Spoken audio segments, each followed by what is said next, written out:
तुम्हारे पास कोई कोड है जो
मैं उपस्थिति को चिन्हित करने के लिए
in a project. We have here a public administration program. The workshop is being organized by the application centers, government of Haryana, and the Agriculture Organization of the United Nations India. Today's program brings together geospatial, textual, institutional expertise to discuss baseline landscape, tools, decision support solutions, and application, data validation, and the way forward for the project. We are grateful for the distinguished speakers and participants and look forward to the meaningful exchange and constructive discussions. One request is to take the respective seats on those Ms. Anita, Joint Secretary, KBY, C Corps, FAN, FW, Government of India. Next, we have Mr. Sheikh IAS, Director General Agriculture, Haryana, Mr. Takamurti Habibaya, FM representative, who is present with us online, Dr. Sultan Singh, Asif, Dr. Pranchara, representative in India, Dr. Peter Singh, and Dr. Bhavan, from the Ministry of Earth Science. Now I request all dignitaries for the lighting of lamp.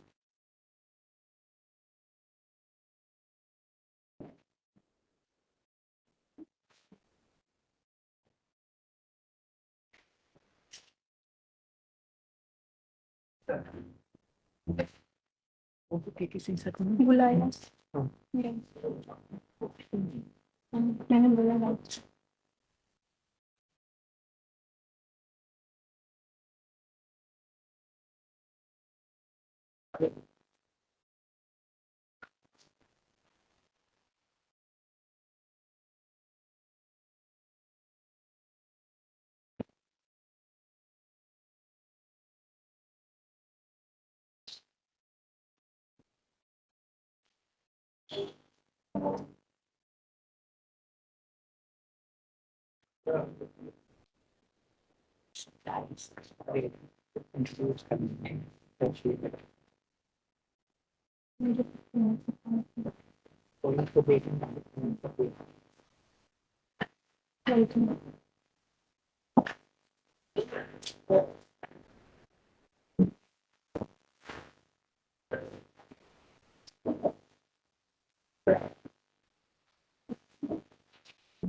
Online आपका है आपका की is online available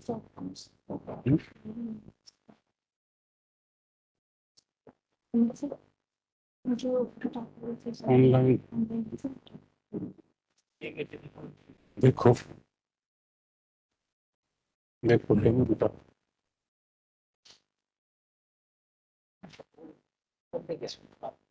online है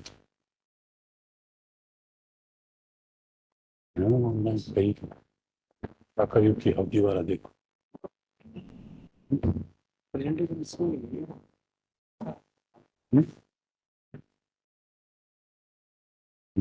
ठीक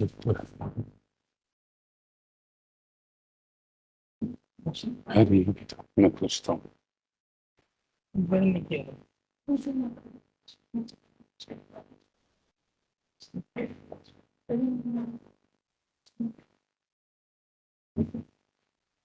वो तो आते हैं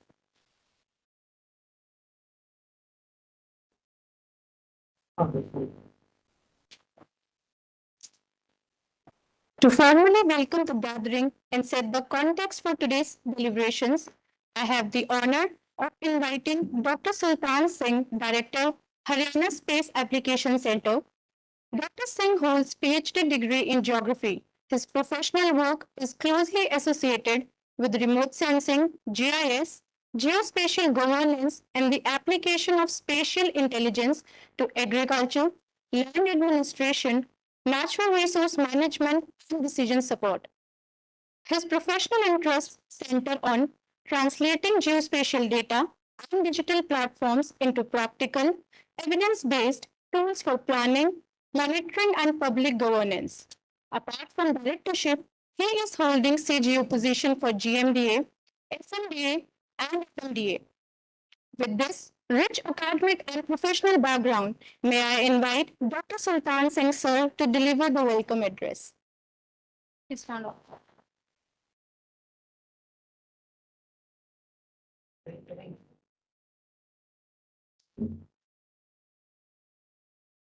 Thank you. First of all, I'm welcome to all fellow dignitaries on behalf of we are organize this event, and in that extended way, welcome to Deborah Inta, Joint Secretary, Ministry of Agriculture, Government of India, DG Agriculture, R.N. Kaushik, Just is Lending, and Mr. Konda, Mr. Taka, KK Singh, then IMD, my long associate colleague, Mansa,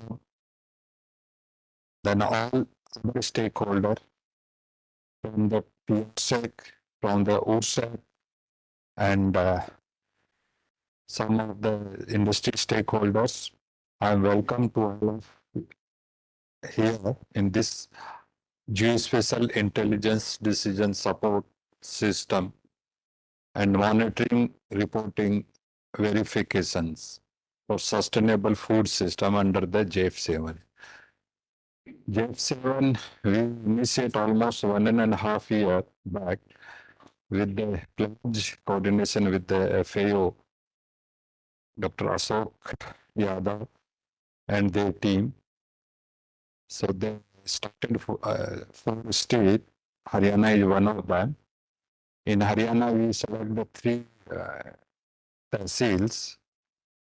Then we complete this task. Today we deliberate about the task, what we work out according to GEF-7's objective, what challenge we face, how we integrate the all multi-stakeholder, different format data sets in common platform, then convert to unified as a platform to serve the decision makers, even then participatory. That extent we work on that. So this complete study we work in-house. HRSEC have their own infrastructure. HRSEC is a facilitated platform as a service, data as a service, system development as a service, research and development is also as a service we are facilitating. So HRSEC almost we have the more than 250 different discipline, scientific and technical team is there. So I can say compared to geographical area of the other state of the India, we are a very small area, just 44,000 square kilometer area. But we have the good infrastructure in the support of the agriculture department or Haryana government. HRSEC is basically mandate as a citizen-centric informatics services on account. HRSEC the services of stakeholder, almost more than 30 department of the Haryana government. So we facilitated to them. That is our mandate, being a nodal agency. So I request to participate, kindly explore the HRSEC, what activities we are going on, how we are working. It's interesting, in India only, Haryana is the only state where each and every office have the geospatial HRSEC office. So we direct interact with the key decision authority on the field. So that's our main strength to collect, compile any quality of the data sets, any validation, any verification. That is our main strength. So that I again request to all participant, kindly explore and kindly suggest if it is any your viewpoint of how can we enhance ourselves in interest of the Haryana citizens that may be the national use case due course of time. Also, Gurgaon is one of the extension center. Main we have the Haryana Agriculture University campus. Dr. Ashok Yadav is also part of that campus. He aware of that our entire infrastructure and capability. So I request to Panda, sir and their team, sometime kindly you plan to visit the nature Hisar. So then we similar kind of brainstorming we can work out with our whole stakeholder and decision maker. So because we have main infrastructure is there. Then again, thanks to participate and welcome. Thank you.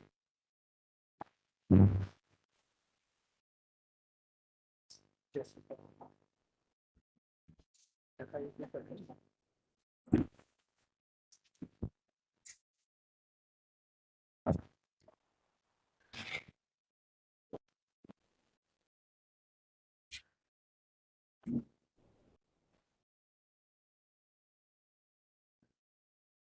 Thank you very much, sir, for your warm welcome and for setting an encouraging tone for the workshop.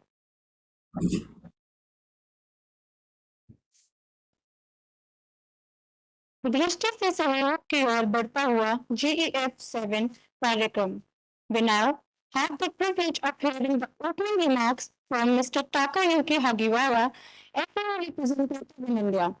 Mr. Hagiwara joined FAO in 2003 and brings more than 25 years of experience as a natural resource management specialist.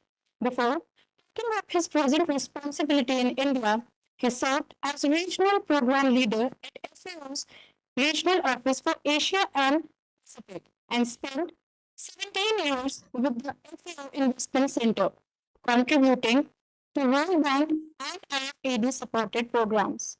He holds a master's degree from Yale University School of Forestry and Environmental Studies.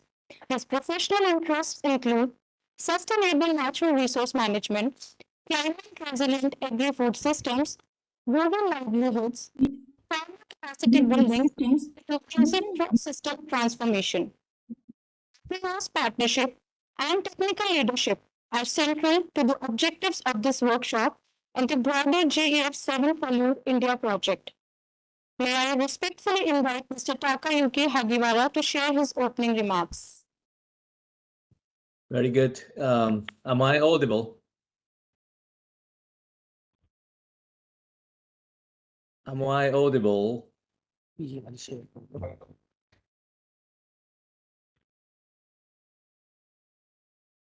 Can you hear me? Yes, yes, sir. You are audible. Okay, very good. Thank you. So, good morning, everyone. Ms. Deborah Inithia, Joint Secretary, Minister of Agriculture and Farmers Welfare at Government of India. Mr.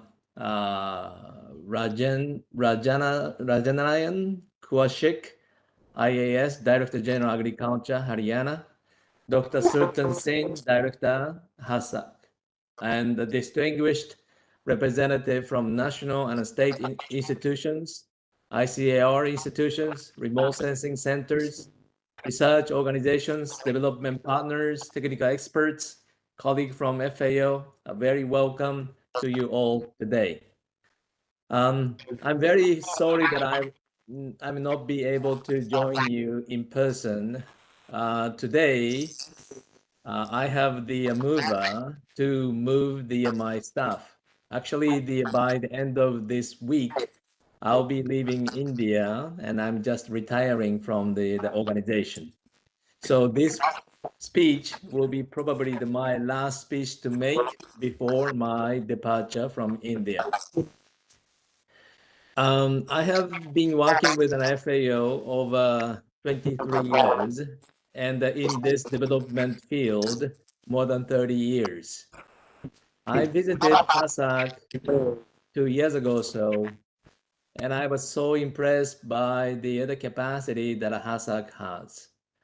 And I thought that this HASAC has the cutting edge technology and also can contribute a lot to the country as well as to the world.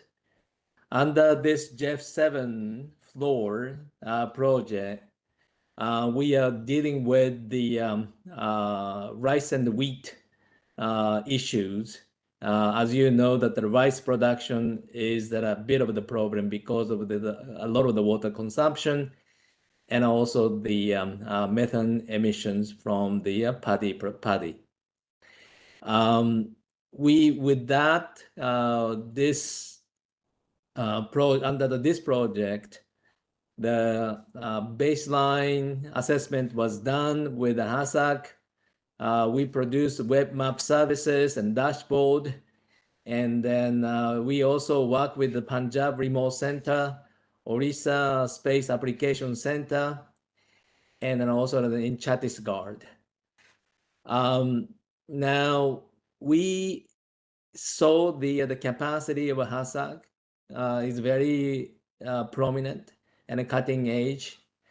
And then we also started the one initiative on rice, which our colleague from FAO, Vinay, as well as the Ashok can explain you later, that we started applying the beer yeast, which enhanced the root growth system. And then if that happens, the less water will be required. If I can share the screen, I don't know how to do it, but if I can share the screen, I can show you the some of the picture of the I cannot. It seems like I cannot share the screen from my end. Probably the Vinay as well as the Ashok can show you the differences of the root growth and also the paddy growth.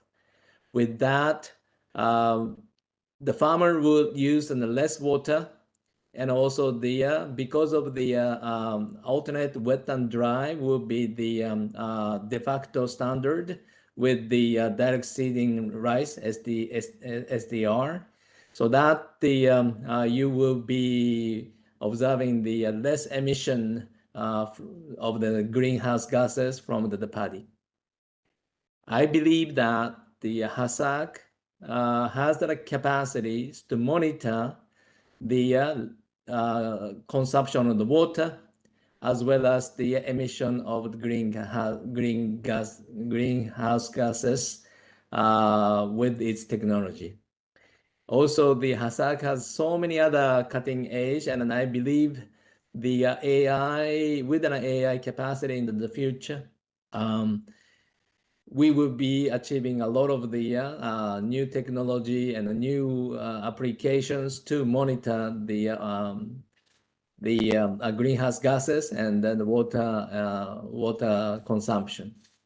So I really hope that today you will have a lot of the discussion and exposed to the new technology that everybody has, and especially the HASAC.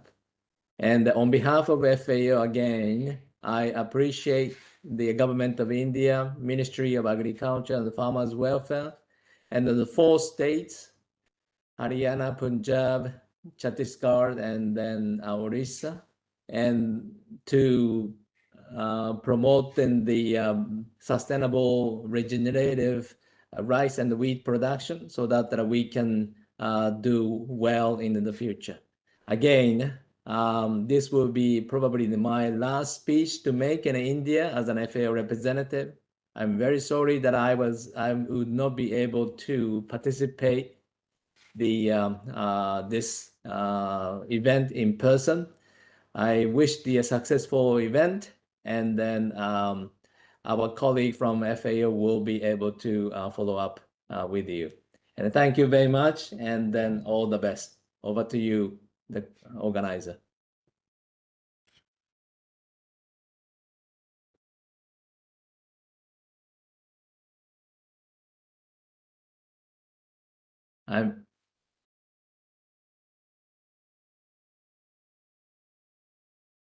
I've done my speech.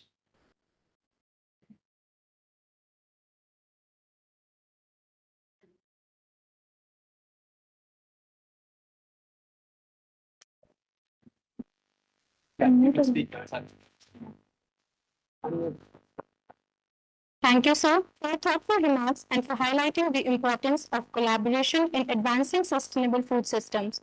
Now, I will please request Dr. Sultan Singh, sir, to present the bouquet to Ms. F. Debro Initha. Ma'am.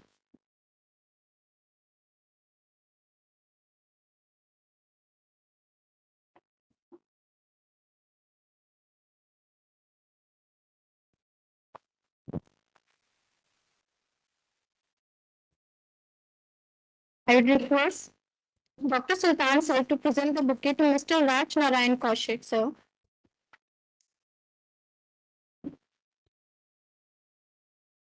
I request, sir, to present the bouquet to Dr. S.C. Bhan, sir.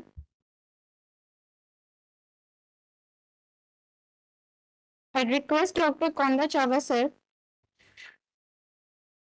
to present the bouquet to Dr. K.K. Singh, sir. I would request Dr. Sultan, sir, to present the bouquet to Dr. Konda, sir.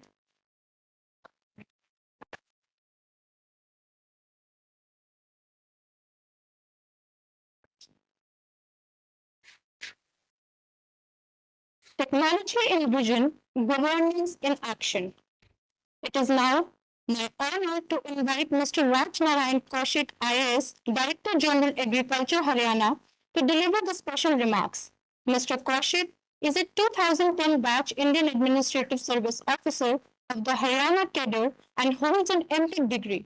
His administrative experience spans agriculture, irrigation and water resources, private sector management, school education, and district administration, giving him a broad perspective on interconnections between public policy, natural resources, infrastructure, and rural development.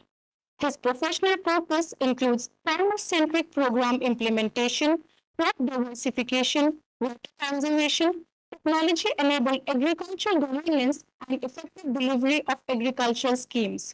Words are less, but Kaushik sir is the key person behind all the technology adoption in the agricultural department. Sir, may I request you to kindly share your thoughts with the gathering.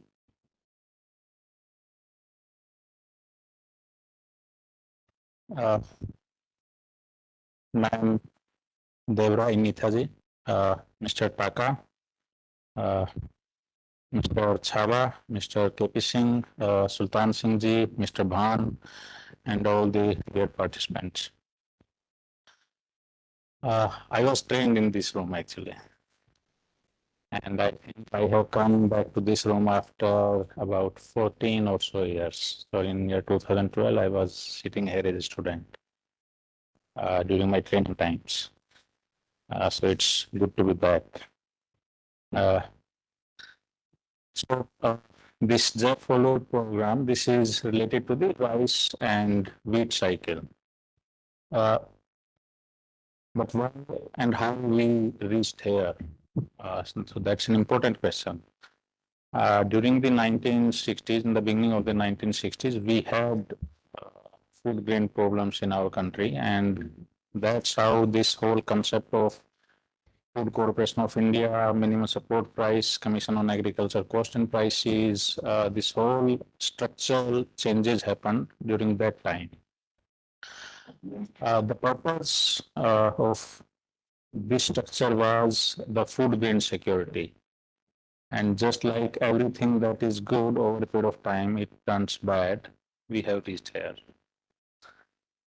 Farmers adopted whatever the structure was created and whatever was told to farmers, they adopted it very beautifully, very in a great way, especially the states of Punjab and Haryana.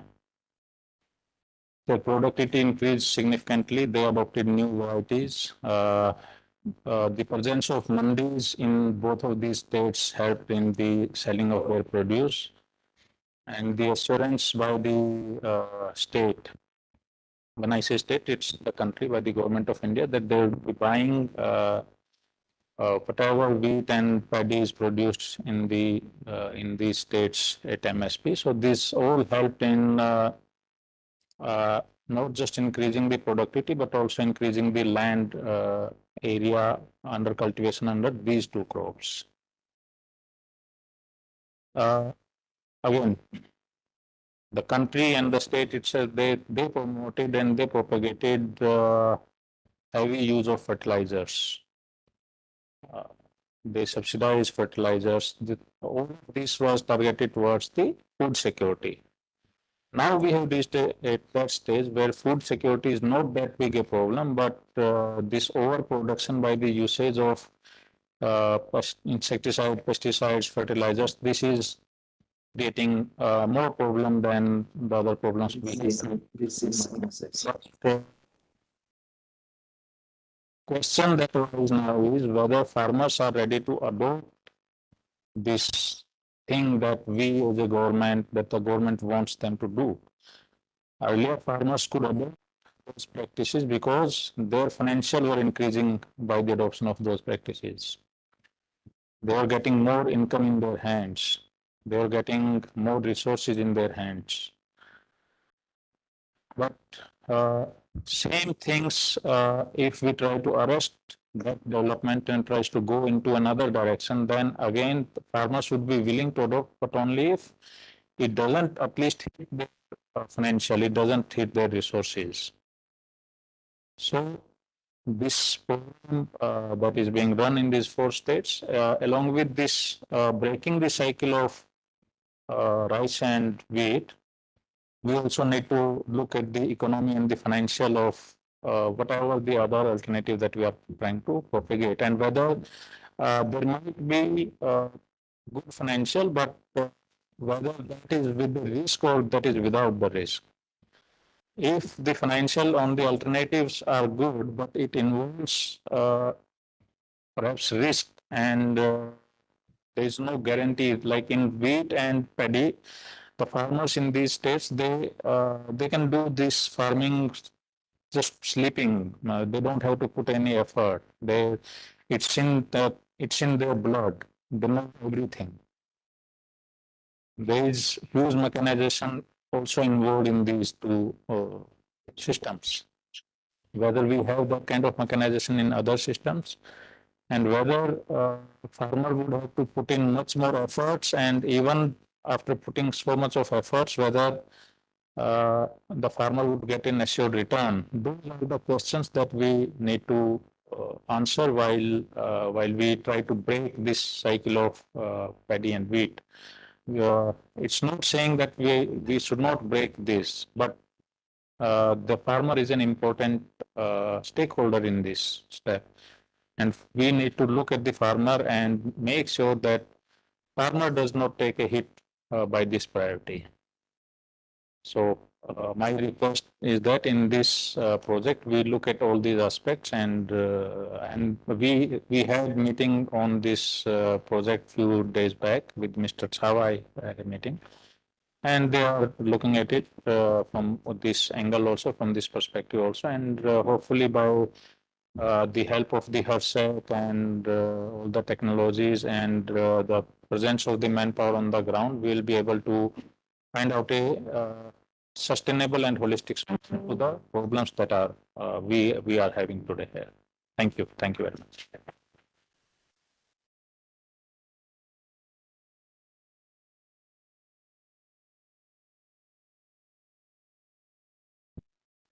Thank you very much, sir, for your valuable remarks and for placing these technical discussions in the wider context of agriculture planning and implementation in Haryana.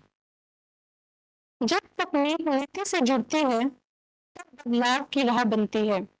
We now come to the keynote address It is a privilege to invite Ms. F. Deborah Inita, Joint Secretary, IKVY and Agricultural Crops, Ministry of Agriculture and Farmers Welfare, Government of India. Ms. Inita is a senior officer of the Central Secretariat Service, whose public service experience includes policy and program responsibilities in both foreign trade administration and agriculture.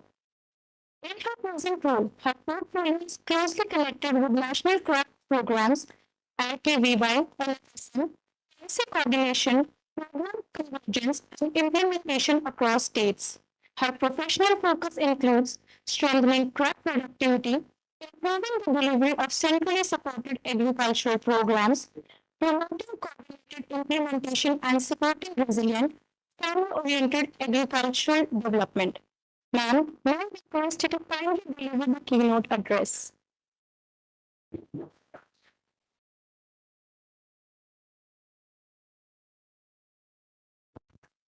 Yeah, thank you for this opportunity and thank you for having me over. Dignitaries on the dais, colleagues from the Department of Agriculture and Farmers Welfare, Director Mr. Kaushik from the Government of Haryana, executives and senior officers, Mr. Konda, Mr. Takewaki, all of them from FAO, senior executives from HARSAC, ORSAC,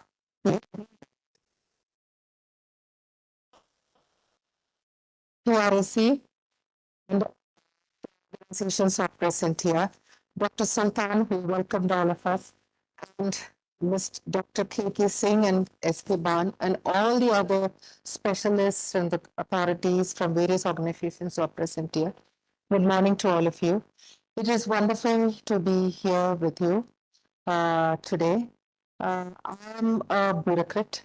I'm not a technical person like you, but I can see that each one of you who is seated here are authorities on your subject and who know very well about the subject that is under discussion here, that is geospatial intelligence, decision support systems and monitorings, MRV, and other issues. Mr.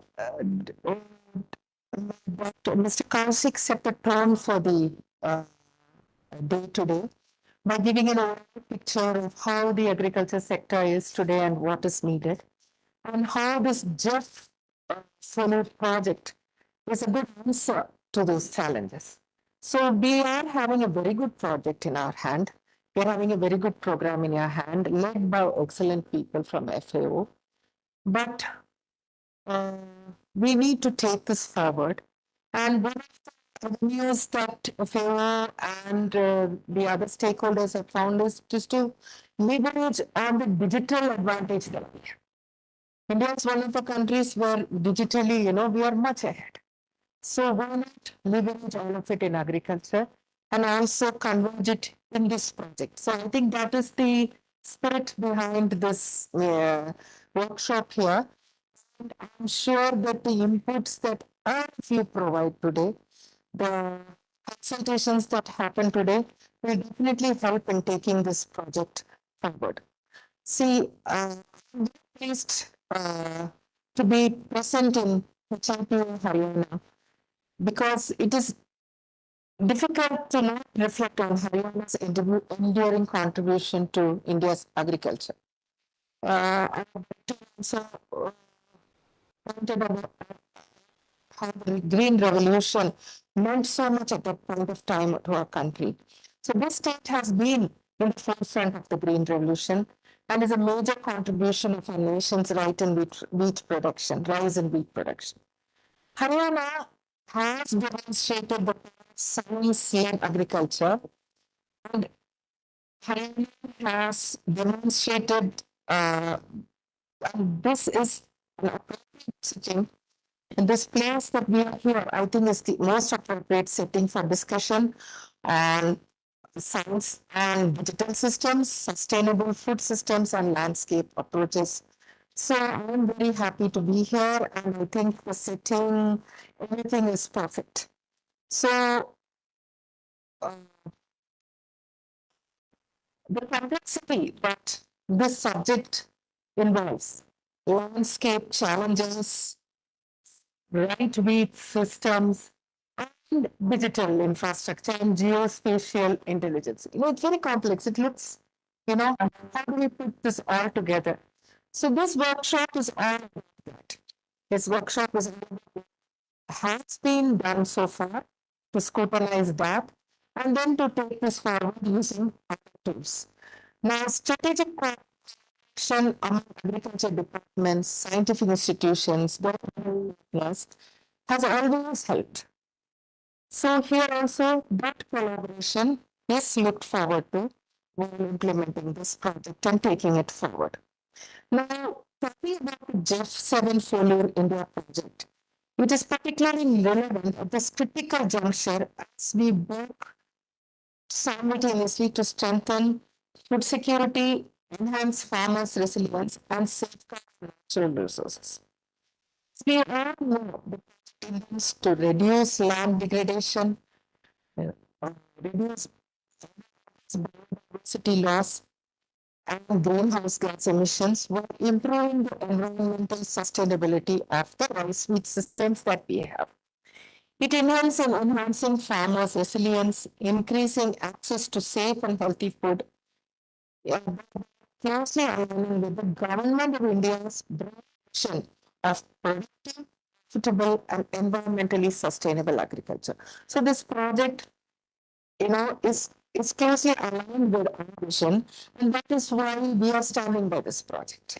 So the strength of GEF-7 FOLUR lies in its ability to build upon and reinforce and the efforts that has already been made, which is under Indian agriculture. The government of India also is already pursuing a range of interventions to enhance productivity, production, and strengthening resilience and promoting sustainable agriculture. You all know about our project NFSNM, which emphasis on promoting resilient and biofortified varieties of wheat and rice. Along with it, there are other, interventions of the government, like the program on natural farming, soil health and fertility, rainfall development, agroforestry, which are, towards soil health enhancements, biodiversity conservation, and climate adaptive efforts. So, somehow, everything is happening, but in this project, the main, which is having land conservation and diversity, reduction of biodiversity loss as its main focus. The use of digital tools is very important. And I'm very happy to note that already OSAC and PRSC have been, sufficiently involved and have done a baseline survey, and we are going to discuss it. This is a very good step that has happened.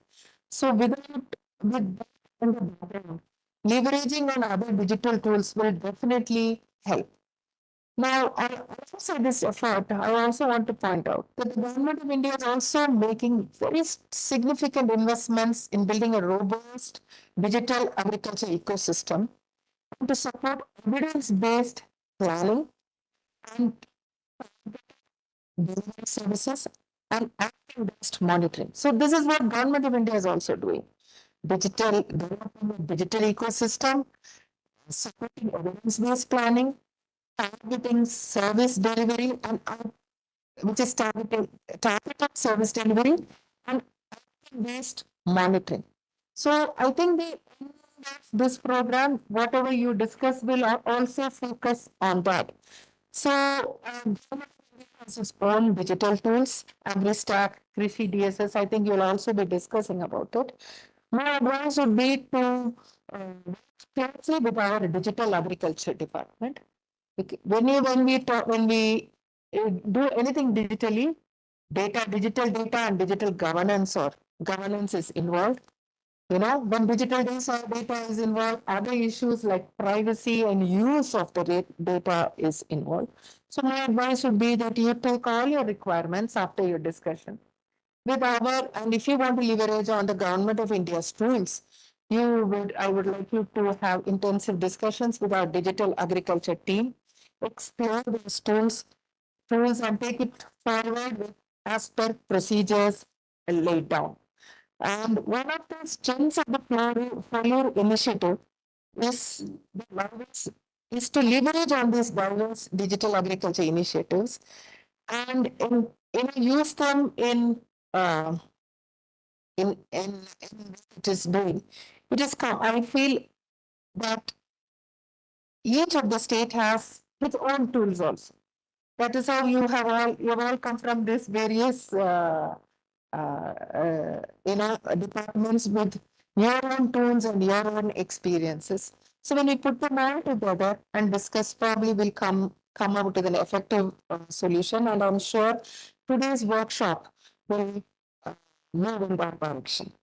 But before concluding, I want to once again emphasize that the need for time-based achievements in the FOLUR project. I've already discussed it with Mr. Panda, that the project is a very beautiful project. Okay, and it has the best stakeholders. The FAO is one FAO, and it has the best states involved: Haryana, Punjab, Chhattisgarh, and Odisha.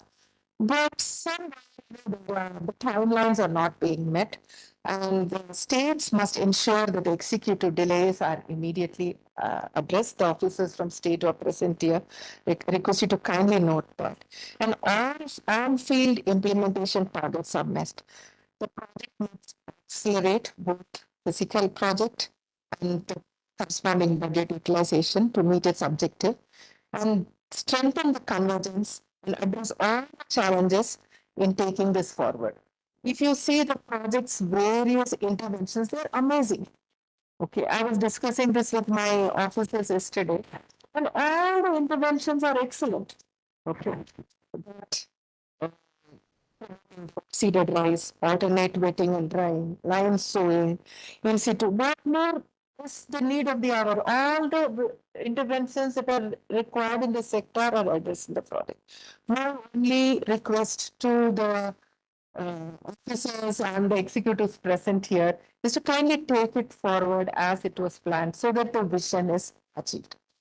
So, move forward, shared challenges are not merely to generate more data, but to use it more effectively and to improve agriculture outcomes, strengthen resilience, and promote sustainability at scale. The GEF-7 FOLUR initiative offers a unique opportunity to bring all this together: technology, science, local knowledge in support of this objective. The key is to ensure that these technologies and systems finally translate and lead to better decisions, stronger implementation, and result in tangible benefit for our farmers and for our environment and for the agriculture sector in India as a whole. I am confident that all the deliberations that you have to do during this workshop will strengthen the collective understanding of the issue and help shape practical, scalable approaches for sustainable food systems. My best wishes to all of you, and my best wishes to Mr. Chakravarti for all your future endeavors. And thank you for having me today. Just want to say that there are so many young people present here. This is the era of the young people. You have so many ideas, and you also, as I can see, have a lot of experience along with your ideas. Put all your innovative ideas, throw it boldly before the forum today so that an effective thought process evolves by evening. Thank you.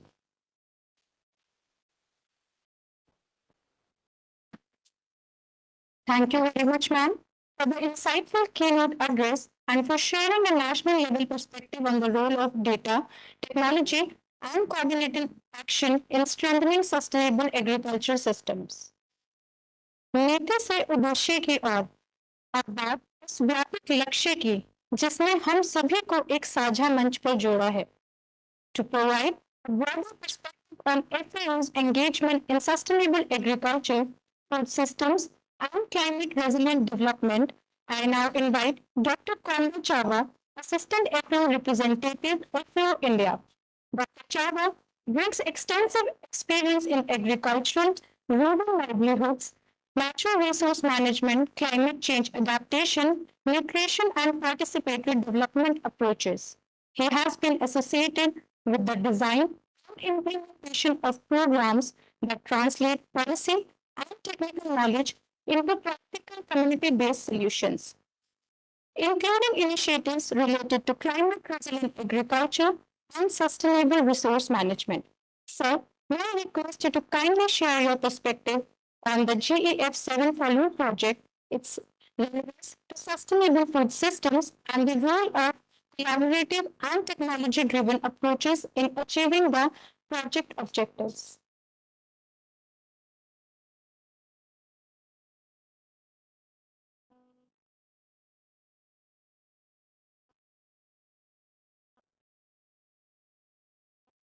very sad. Really very sad. Next slide move करने के लिए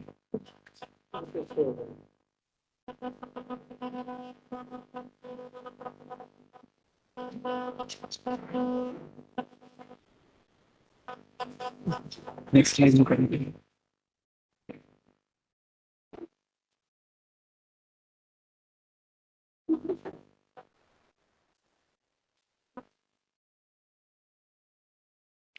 सबको नमस्कार.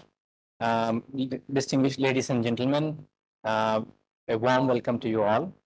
I am grateful particularly for the presence of the Joint Secretary, Ms. Deborah Anita, the Director General Agriculture Haryana, Mr. Rajnarayan Kaushik, Dr. Sultan Singh for hosting this workshop. We are very grateful to you for your support in organizing this workshop. Also, I am grateful for the presence of Dr. S.K. Ban and Dr. K.K. Singh from IMD. I am here to give you an overview of the project, a brief overview of the project, and then move on to in terms of what we have done so far and how we, and in terms of also set the stage for today's discussion. This project, in terms of the overall project, has been shared earlier by the Joint Secretary.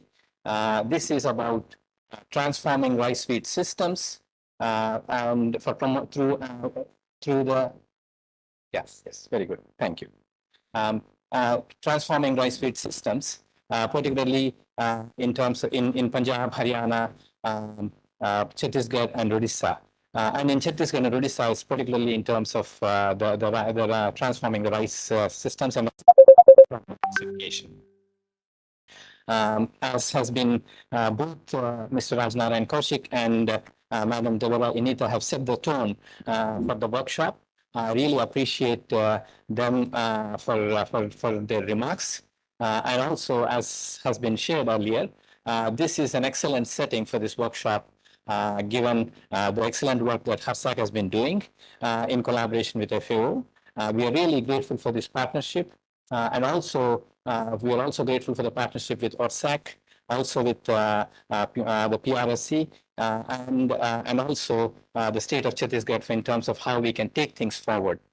First, in terms of the state, we also know that, as has been said earlier, Haryana's contribution to the transforming the food security of the country needs to be recognized and is noteworthy, along with Punjab and other leading states. Coming to this project has four components. The first one focuses on integrated landscape management and sustainable food systems. Then the second one is in terms of focuses on promoting sustainable and climate smart food production systems and responsibly sourced commodity value chains. Then the third component focuses on enabling landscape restoration and management for sustainable food systems and delivery of global environmental benefit. And the fourth component is about knowledge management. Here, I would like to share that this project is not a standalone project. It is part of a global initiative and funded through the Global Environment Facility.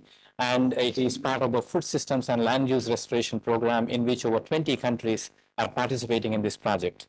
And this particular project focuses on the major food systems across the globe.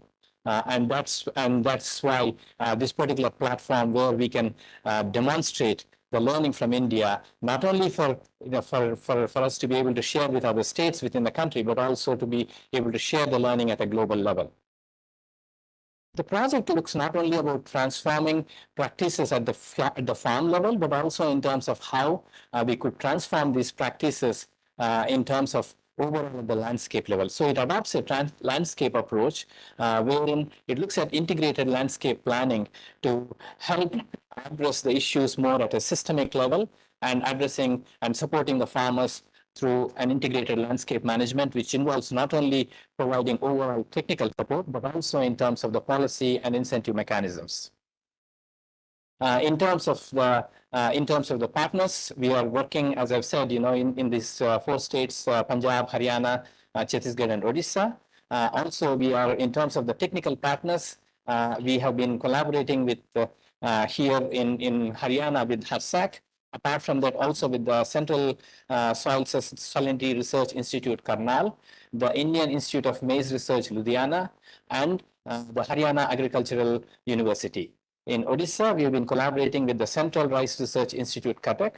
In Punjab, with the Punjab Agricultural University in Ludhiana, and then with the Indian Institute of Maize Research in Ludhiana. In Chhattisgarh, we are also collaborating with the Krishi Vishwavidyalay based in Raipur.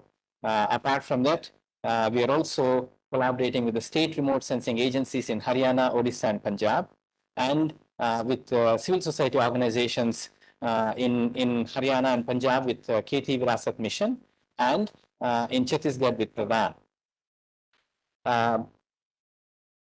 We've had some good. We've got some good successes so far in terms of the implementation, particularly in terms of the various practices that we have tested in the field. And this is where I wanted to talk a little bit more, where we are looking at, as has been shared earlier, it's been about the direct seeded rice in terms of how we can cut the GHG emissions, reduce labor costs, and also improve soil health. As part of that, we've also been kind of looking at in terms of how we could use the advanced machinery for crop residue management, particularly through the super seeder, happy seeder, and shredder seeder spreader. And this particular benefits from the use of this machinery has been in terms of reducing the crop burning, crop residue burning, then also enabling zero or minimum tillage, mitigating air pollution, and improving soil organic matter and fertility, and also lowering the cultivation costs. An additional thing that FAO has introduced to the overall package around the direct seeded rice is in terms of how we could introduce the brewing yeast for seed treatment of the rice. This is introduced to ensure a more vigorous growth of the germination, and also this eventually leads to reduced use of herbicides, and also improved, as Tapa has mentioned, in terms of how we could also strengthen in terms of improved water management. The quantum of water utilized for this particular, when we treat the seed with the brewing yeast, is much more reduced compared to the conventional practices. So here what I wanted to share is that this particular project is not about individual innovations or practices, but it's an overall package of practices. It starts from identifying the particular field, also looking at in terms of the land preparation, then in terms of, as I've said, in terms of the seed treatment, and also looking at all the practices. So working with farmers in a way, how we can support the introduction of these new practices, particularly the direct seeded rice, and what kinds of smaller techniques and innovations that could help farmers sustain these practices. So it's the overall package of practices and the overall package that we have been able to put together with support from various research institutions. And also in terms of, particularly in terms of in Odisha and Chhattisgarh, in Odisha, we have been able to introduce pulses and oil seeds in rice fallows, and also to use the residual soil moisture through mulching and conservation to improve the soil health and the nutrient cycle. In particularly in Chhattisgarh, we have established a strong convergence with the government programs, particularly with the MGNREG program to help design water harvesting structures on the farms, and we have been able to kind of take forward, support communities in planning of 100 water harvesting structures in Chhattisgarh. Additionally, we are working with all the states to kind of develop short videos. These training videos will put together the entire package of practice, and this training videos are developed in local languages so that these could be disseminated amongst farmers. And we are working with all the state governments, the 4 state governments, to disseminate these videos in local languages.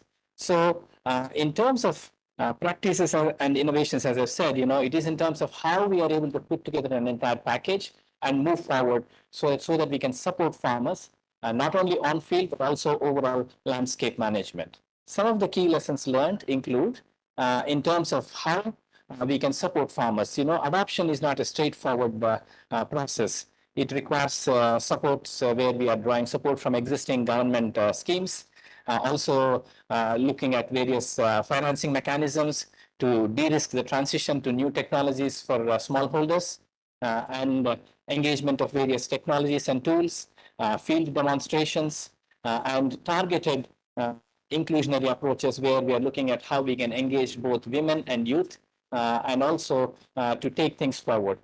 In terms of the value chain incentives, we are looking at how we can link women and youth to specific value chain opportunities to ensure their participation and that sustainability of their incomes. So it is about, the formula is about in terms of how we are looking at strengthening the overall ecosystem to adopt these practices. And we've, as I've said earlier, in terms of how we've been able to also use the various state governments and the remote sensing centers to establish the baseline.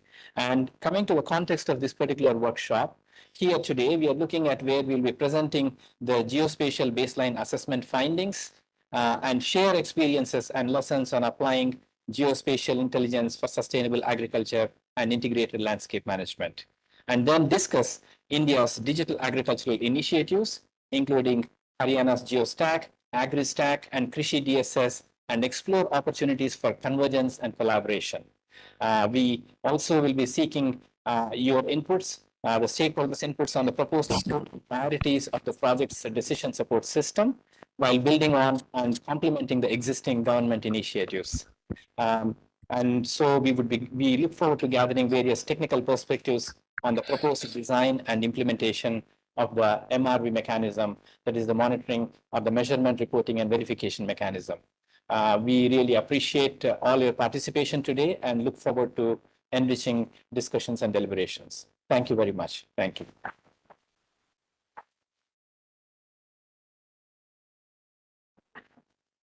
Thank you so much, sir, for your valuable insights and for highlighting the importance of integrated, participatory, and sustainable approaches in strengthening food systems and advancing the objectives of the GEF-7 FOLUR project.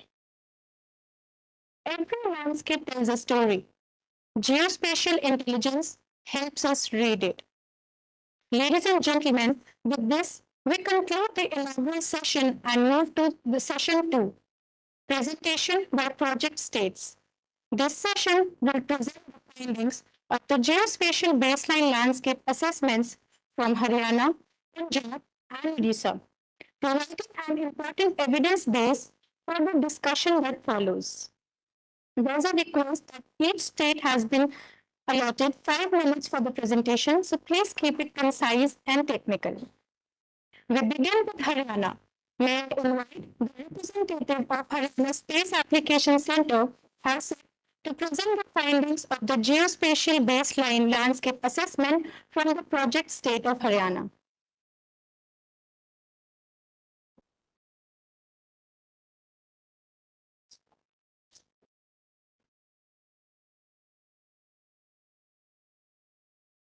So,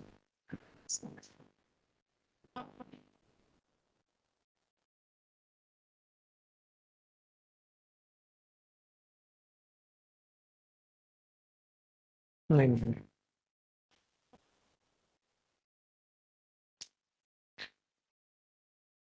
अरे अपने घर से station तो घर से बिल्कुल है ना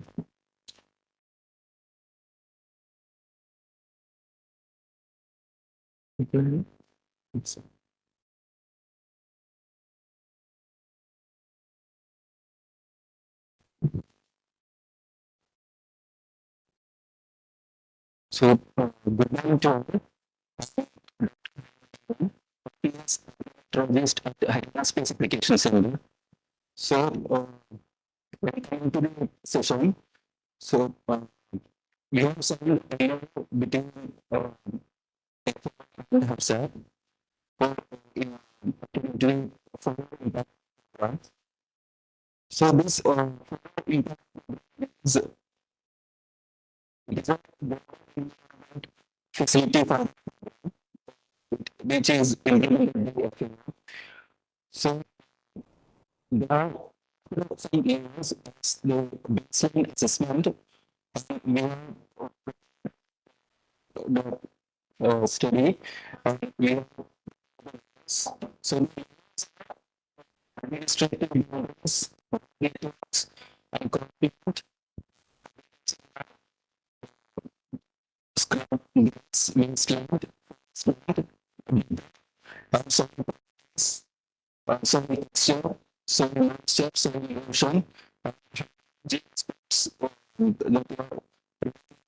stream structures,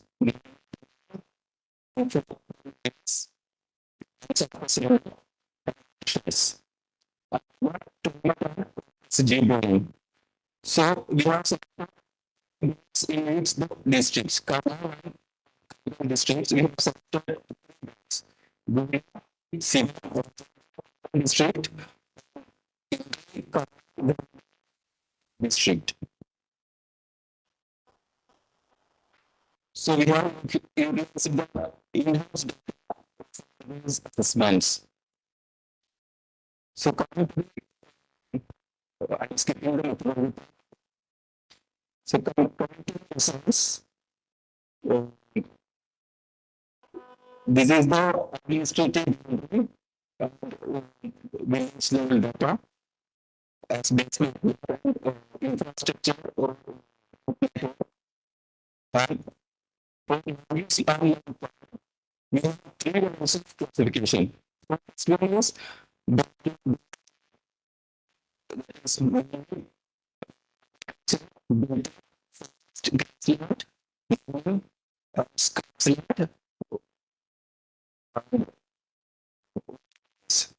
so in second classification, we have inside the classification. So in that we have skills, etc. So in public classification, we have focused on the so into the season, we have to the so we can see that in districts or so consisting of some just of the forest land. So is agriculture and seasons they crops. So coming to the soil types, the soil is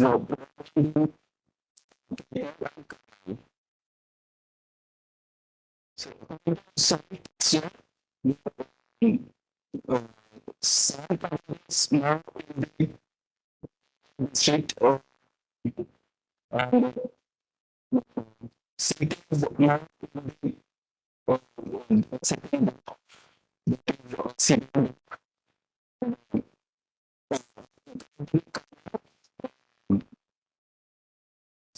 silt it is equally distributed. Some silt control. So we come to the soil monsoon, soil degradation. Soil monsoon is having 6 blocks in 2 districts. So in soil degradation in district, is not concerned soil degradation.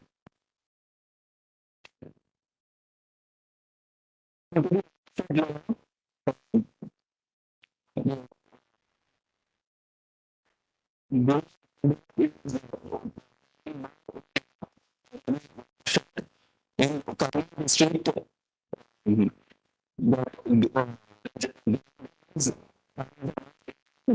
shop. So this is the stream.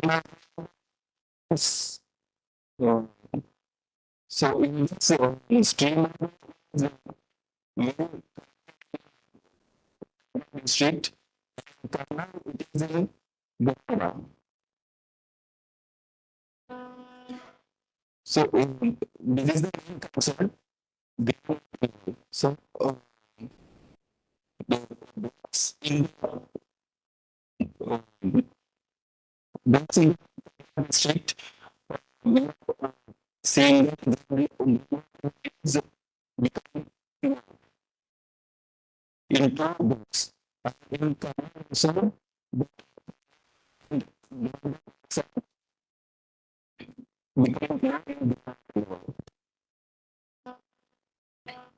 so this is the first. So next is in district, district is in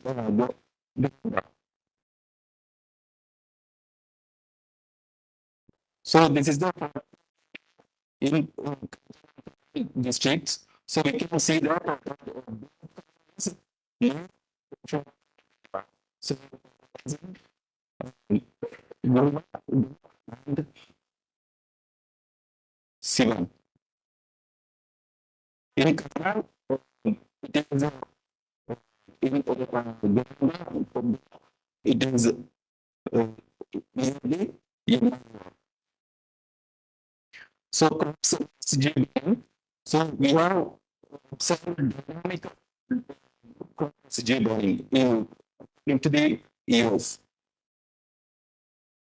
So some years it is increasing, some years it is decreasing. So we have to be sustainable. So coming to the climate, the there is the districts last they are 20 to 25 degrees in temperature.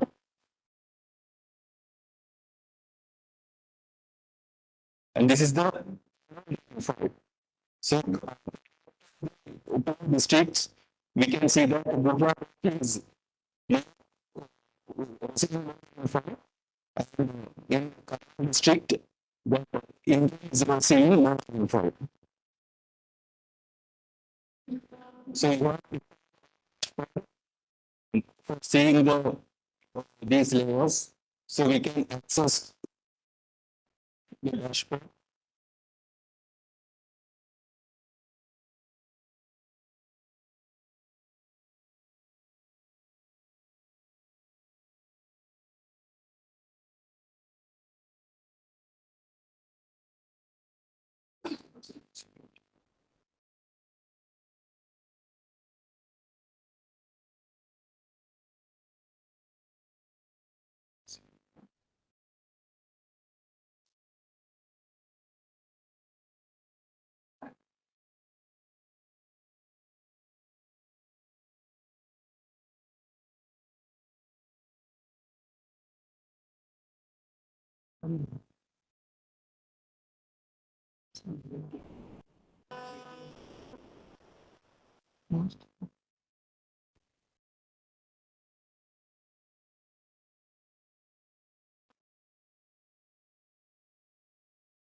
Epsilon. Epsilon.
So this is the report we have submitted to, and in conclusion, we have observed that main concern is the methane emission from the field, and that crops bearing is dynamic through the years, and natural resources also. And we have observed these things.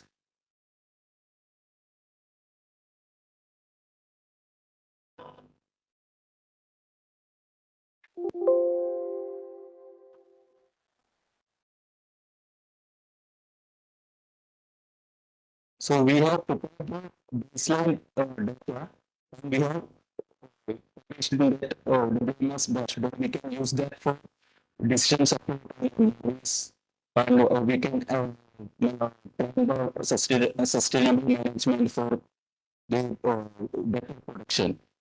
Thank you.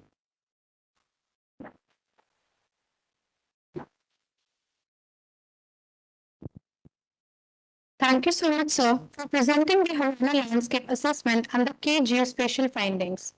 There's a slight change in the schedule, and we'll have the other two states presentation, first the group photograph, followed by refreshments and networking. आज के ये खूबसूरत पल कल हमारी यादों की सबसे अनमोल तस्वीर बनेंगे। आइए इन स्मृतियों को संजोने के लिए हम सभी एक साथ फोटो सेशन के लिए पधारें। May I request all distinguished dignitaries, speakers, and participants to kindly proceed to the designated area for the group photograph as guided by the organizing team. We request everyone to reassemble here within 15 minutes so that the session can be continued. Thank you.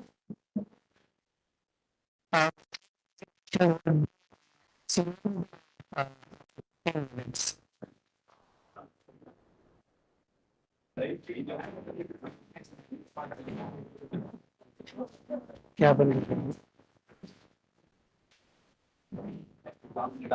चला पूरा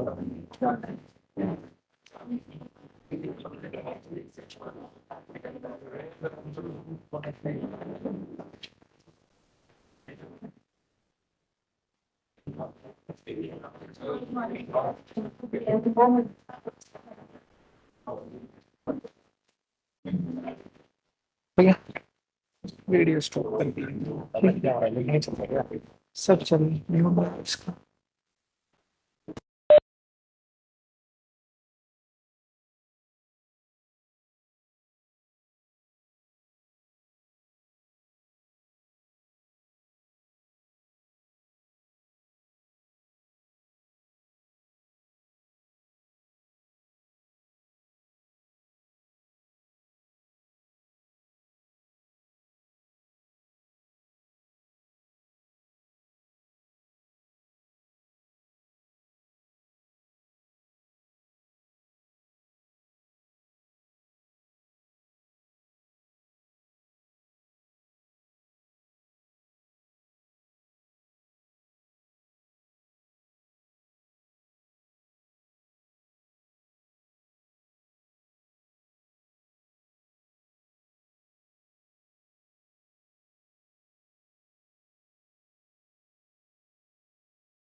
It's already on PRSC.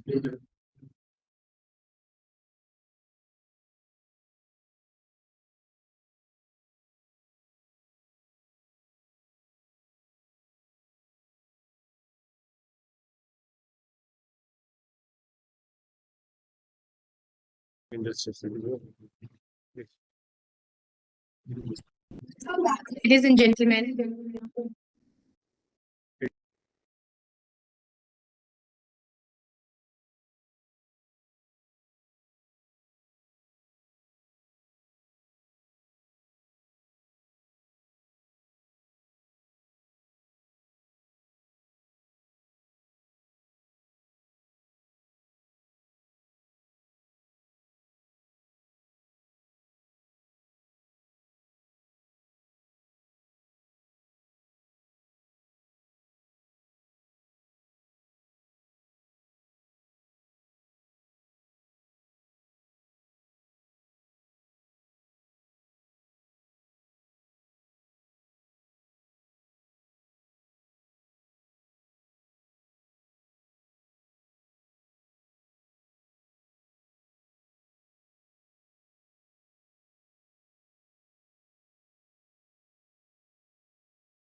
Status present.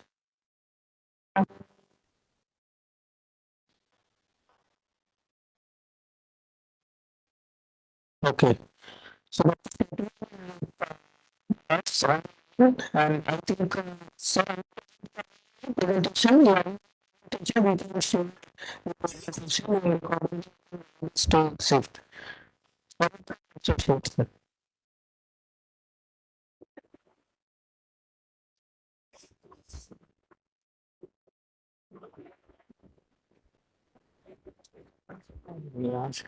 उनकी आवाज नहीं आ रही है sir की।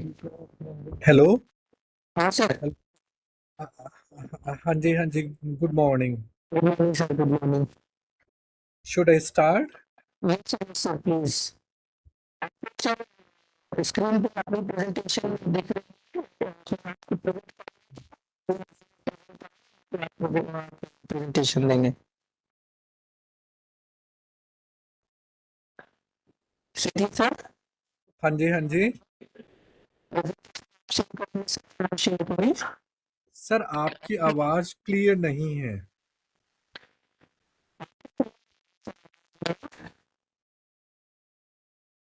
Sir नहीं है आपकी आवाज। अब मुझे आपका नहीं सुन पा रहा हूँ मैं आपको।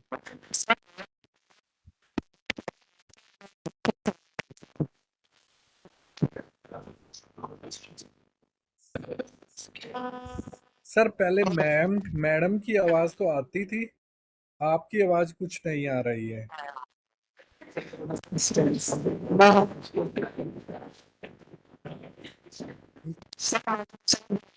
सर आपको मेरी आवाज आ रही है?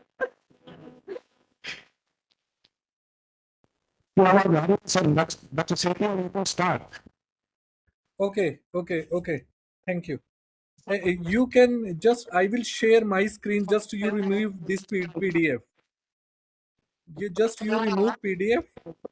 I will share my screen. Okay, thank you.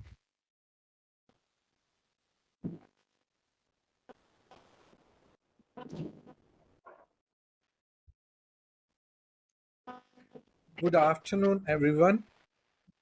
Respected dignitaries and esteemed audience.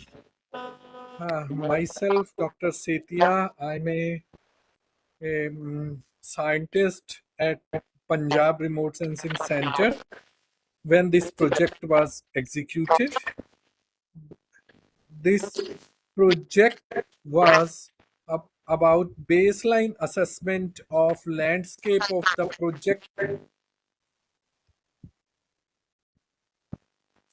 project blocks in Punjab using remote sensing and geospatial analysis. We were asked by FAO to prepare 18 thematic layers.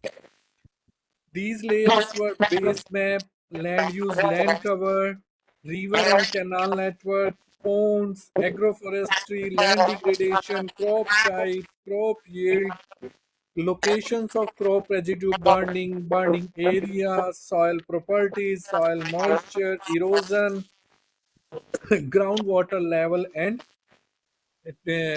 climate data. You know, FAO asked us to work on southeastern parts of Punjab in Sangrur and Patiala districts. In Sangrur district, there were 3 blocks: Dhuri, Bhavanigarh, and Andana. And in Patiala district, there were 3 blocks: Patiala, Sanor, and Bhunnaredi. Land use, land cover mapping of these blocks was carried out using LISCO data, and you can see from these maps, major area is under agriculture.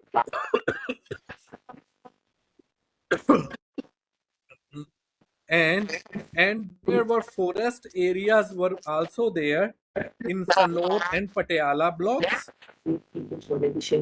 Then we also mapped rivers, ponds, canals in these districts in these blocks using satellite data.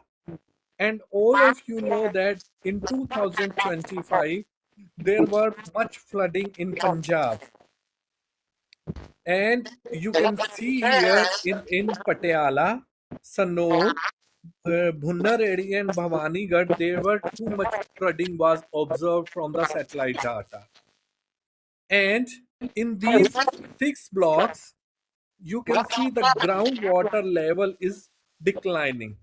And the worst scenario you can see from when you compare the data from 2014 to 23, water level has gone from, you can see here, to 10 to 20 meter to 30 to 40 meters there.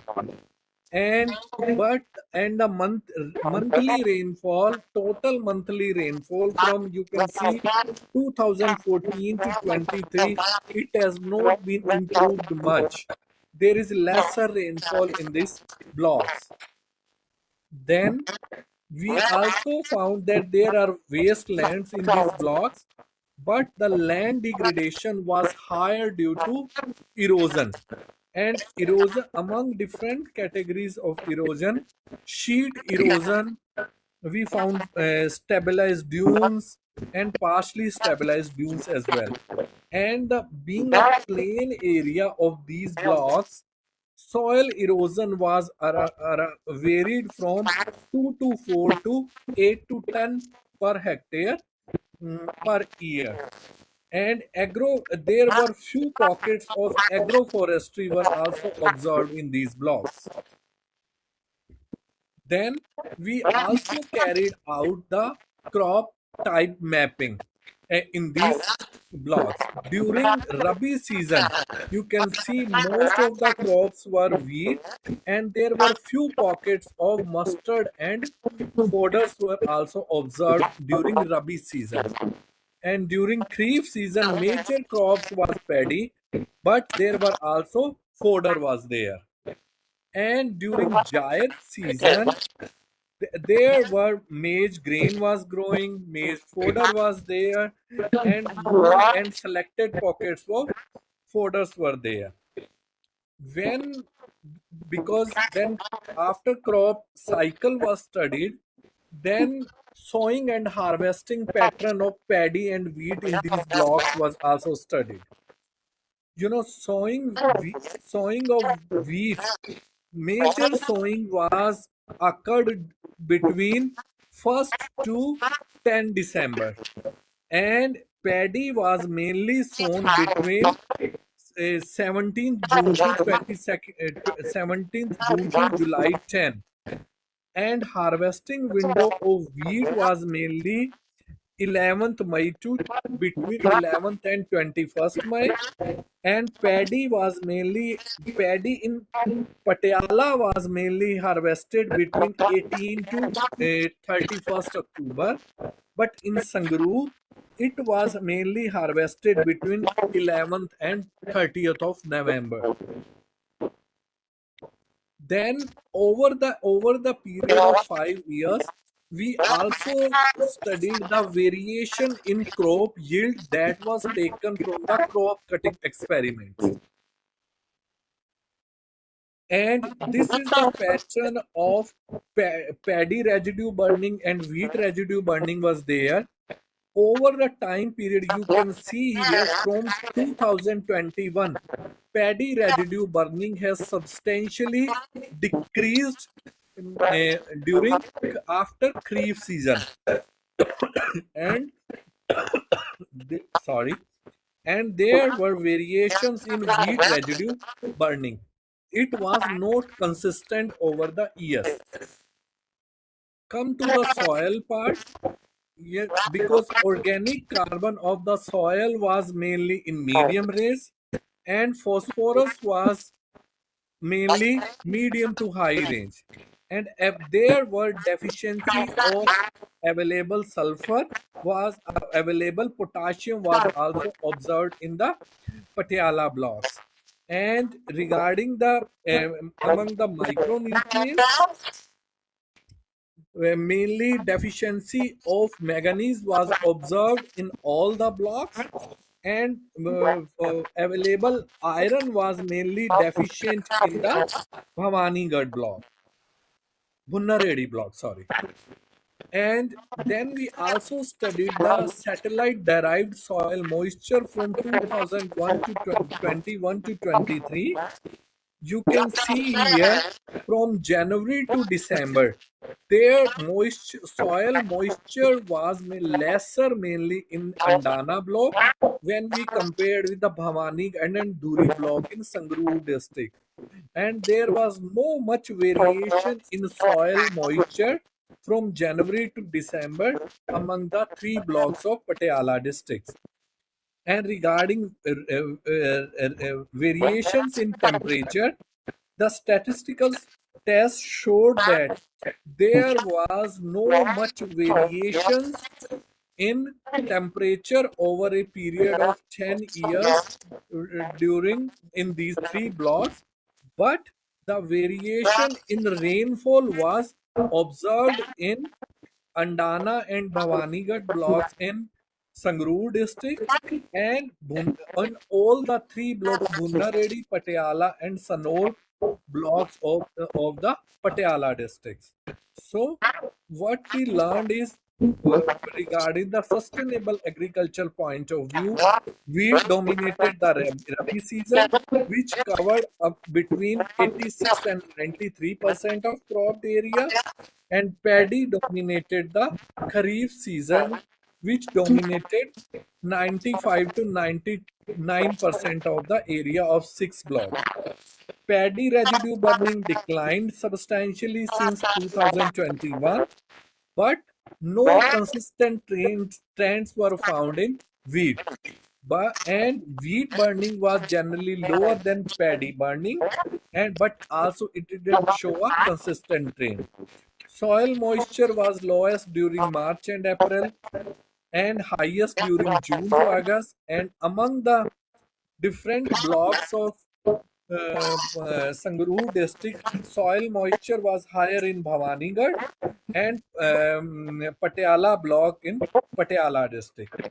Soil pH was more than 7, but an Andana block was showing higher pH, and P deficiency was also observed, particularly in Bhavanigarh, and K deficiency in Bhunnarhedi, and S deficiency in Sannod block. And micronutrient deficiency was not much observed. Zinc or copper deficiency was not observed in all the blocks, but iron deficiency was high in Bhunnaredi, and manganese deficiency in Bhavanigarh and Sanod block. And so our recommendation would be there should be a strong coordination among technical teams and stakeholders so that this data can be more used, and which can be used for planning and recommendation purposes. And for scientific point of view, we should also use multi-temporal Sentinel-1, Sentinel-2 and crop cutting experiment data for making field or block level crop yield prediction and early warning system. And we didn't validated soil moisture, so there should be a mechanism to produce ground truth derived village or field scale soil moisture.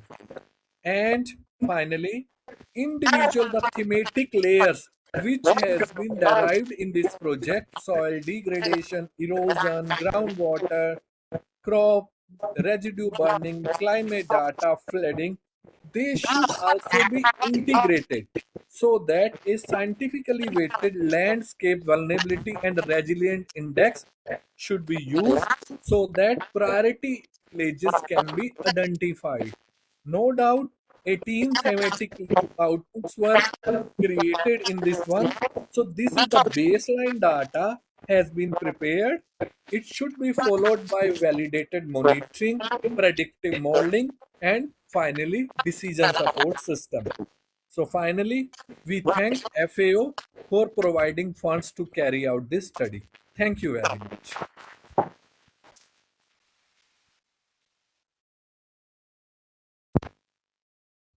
Thank you, Dr. Setia, sharing the project findings and perspective. Our third presentation in this session is from Odisha. May I invite the representative of Odisha Space Application Center to present the findings of the Geospatial Baseline Landscape Assessment from the project state of Odisha.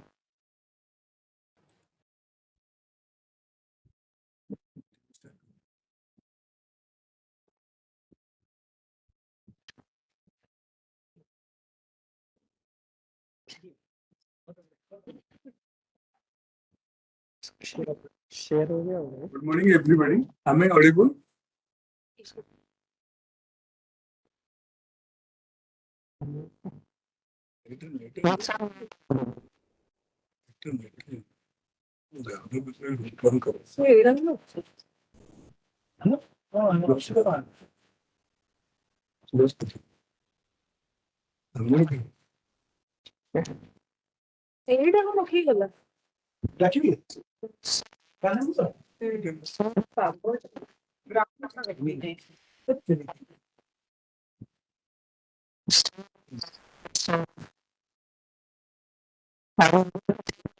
Sure.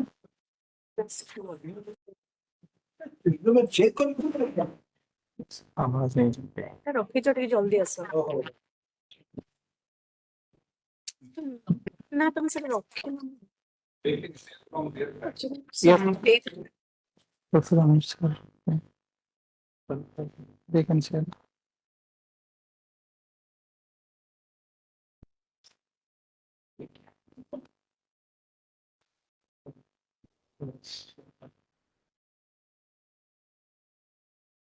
वो share करेगा ना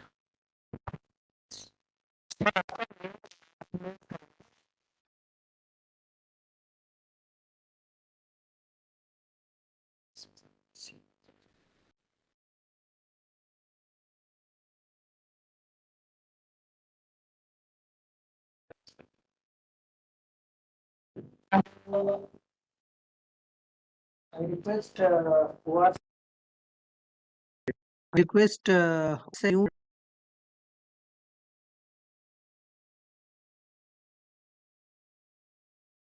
and present the presentation.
Is it visible? Yes, yes. Yes.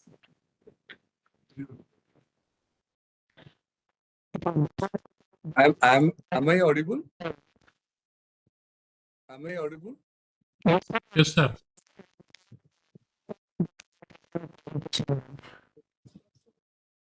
Good morning to all the dignitaries and all the participants present in this workshop. Actually, myself, C.K.S. Patnaik, scientist for Odisha Space Application Center, Odisha. So actually, FAO was asking us to prepare the baseline assessment of landscape of 6 blocks of Odisha. The blocks are Kabishan Nagar, Soroda, Digapandi from Ganjam district, and Koksara, Golmanda, and Thuamur Naltu from Kalani district. So we have assigned 6 blocks in 2 districts of Odisha.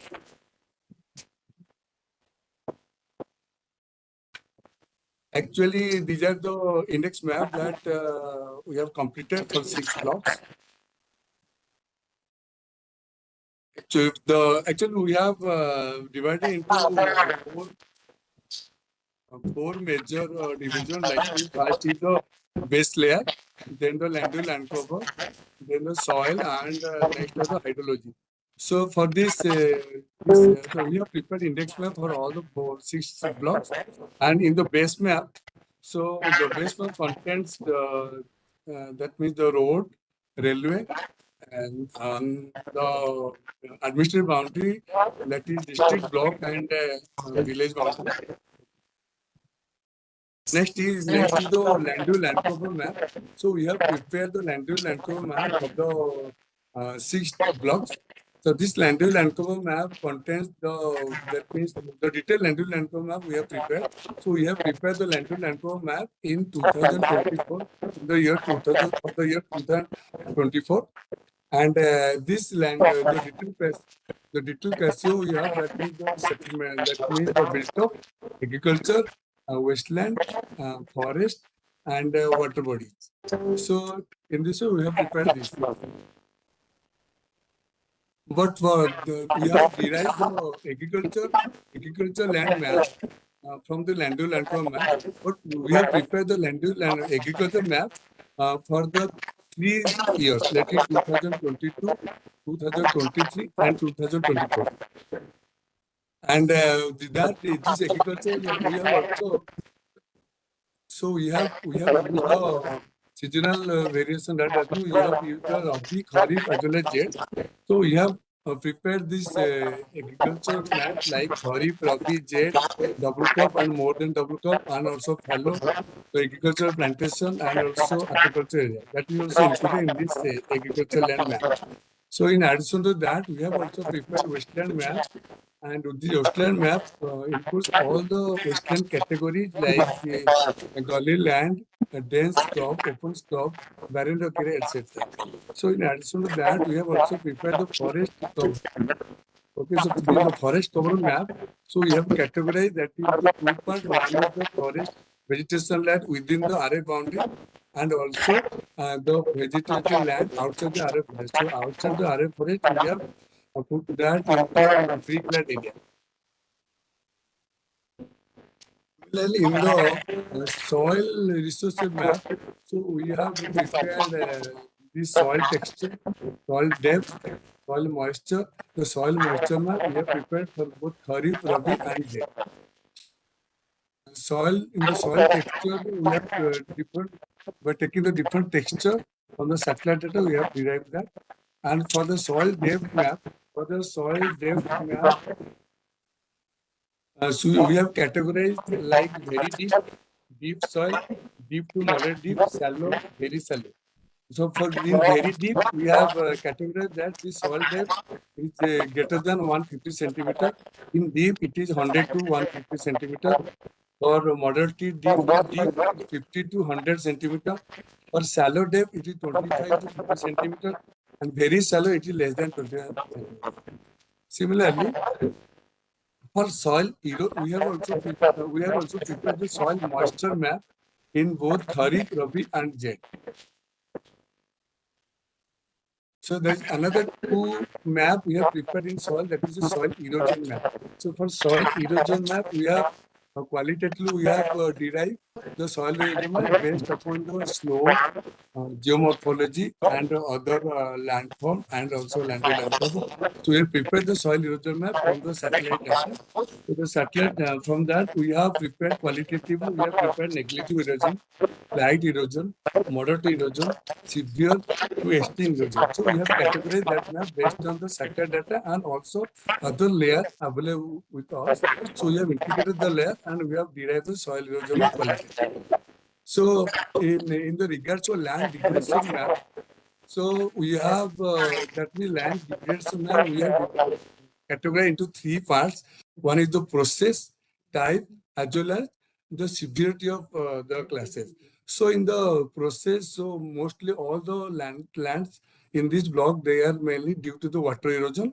So we have put that the water erosion, and this type of degraded land that we have put gullied, sheet erosion, real erosion, etc.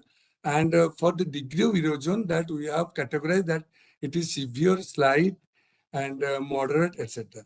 So in this way, we categorize that. So all these, so in this way, we have delineated the land degradation map.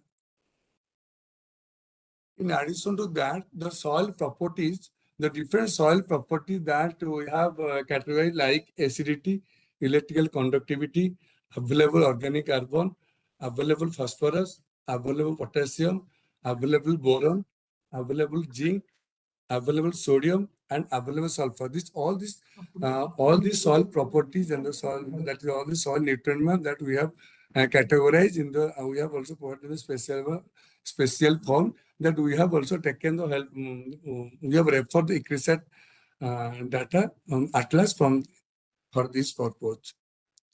So in regards to hydrology, so we have prepared mainly the water body layer like river, water body, and canal, etc. All these water-related features, surface water we have prepared in canal, tank and pond, river, etc. that we have prepared for the whole block. And also in the flood-prone area also you have derived the flood-prone area for the particular block. So where the flood-prone are that means flood-prone area that we have derived from this satellite image. So beyond that, we have also, besides that, we have also provided a groundwater prospect map.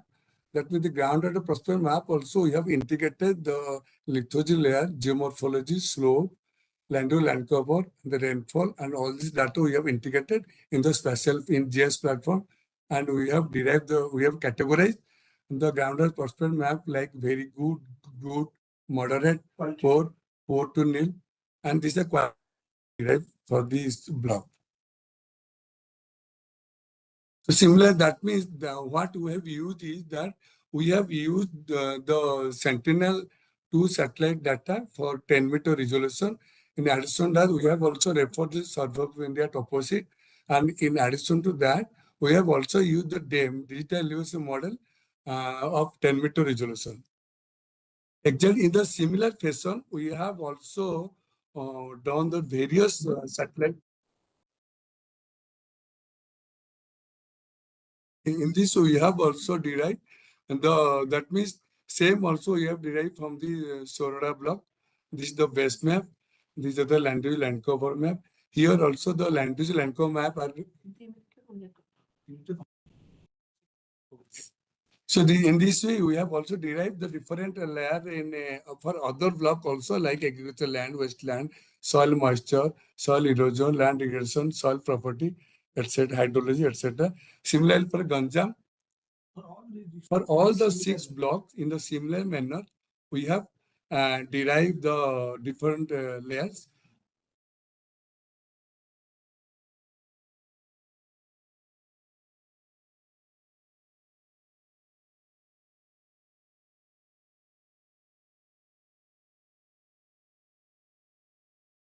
Actually, finally, we have provided all this layer in the WMS format with Google layer in background. So we have submitted all the layer in the WMS format.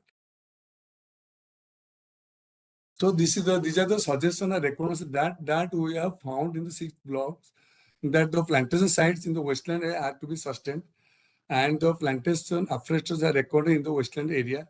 Single crop area, most of the single crop area that can be converted to double crop area at places by constructing suitable farm for dog well, border, etc.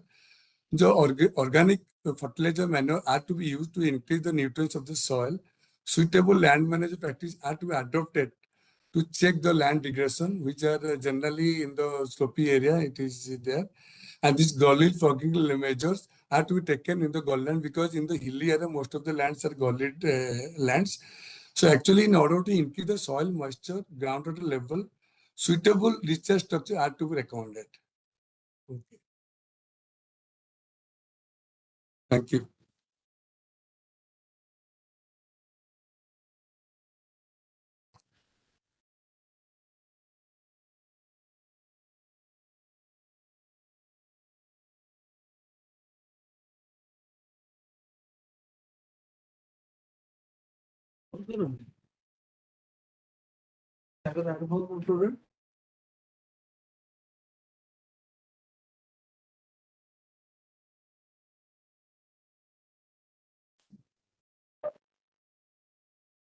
I will request Dr. Manoj Mishra and Dr. Rajesh Nune from FAO to brief about landscape planning on the GEF-6 cycle.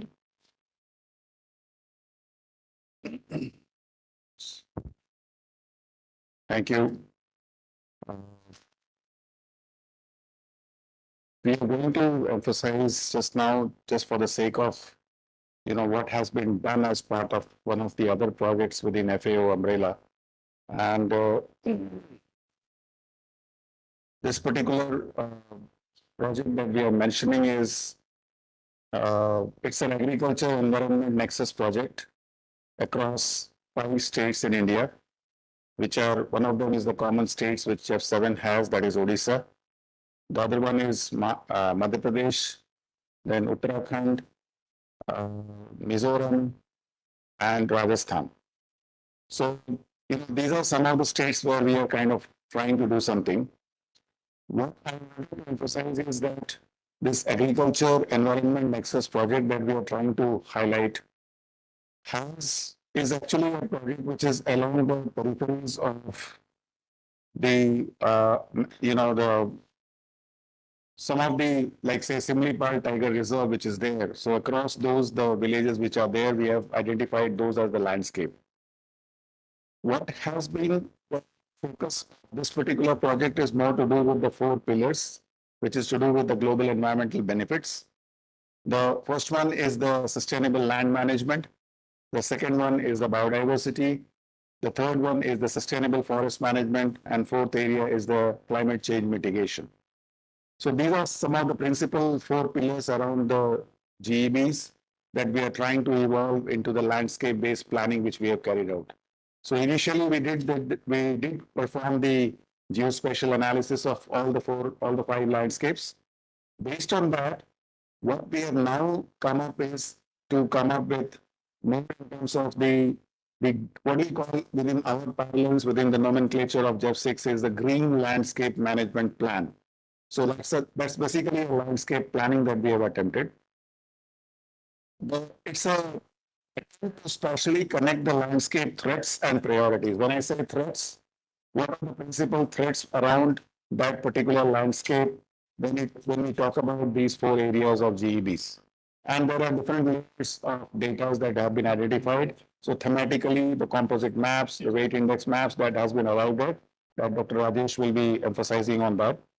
So the priorities have been to kind of identify the interventions in terms of how to address those interventions which will impact upon the GEBs. Identify the implementation location. When I say implementation location, we have been able to identify the clusters where such kind of threats are the maximum, and which is how it is related to the expected global environmental benefits. So what we have done is we have also tried to move from the activity monitoring to what is called as a change monitoring. Now, from the activity monitoring to change monitoring means we normally do what is called as geotagging. Geotagging tells us that when the interventions have occurred, those interventions are, the locations are visible to us, but whether eruption has happened, whether the threats on the landscape conditions have changed, is what is something very, very tangibly required as far as to relate it to the global environmental benefits. So this is what is called as we're trying to attempt, I'm saying just because it has just been initiated, is to add what is called as end-to-end traceability into our efforts. Now, end-to-end traceability is in terms of where the GIS becomes more visible. The role of DSS in a way. So we are trying to look at interoperability and institutional ownership in the project. Now, interoperability and institutional ownership means there is also an existing agri stack as well as the DSS what is there from the government of India. Now, Gram Panchayat level, there is a concept that we have floated out is what is called as a Green Landscape Information Platform. Don't go into that, just think that it's an information platform which is being created right at the Gram Panchayat level for the sake of farmers. So, bringing down the basis interface with the community is what is more important.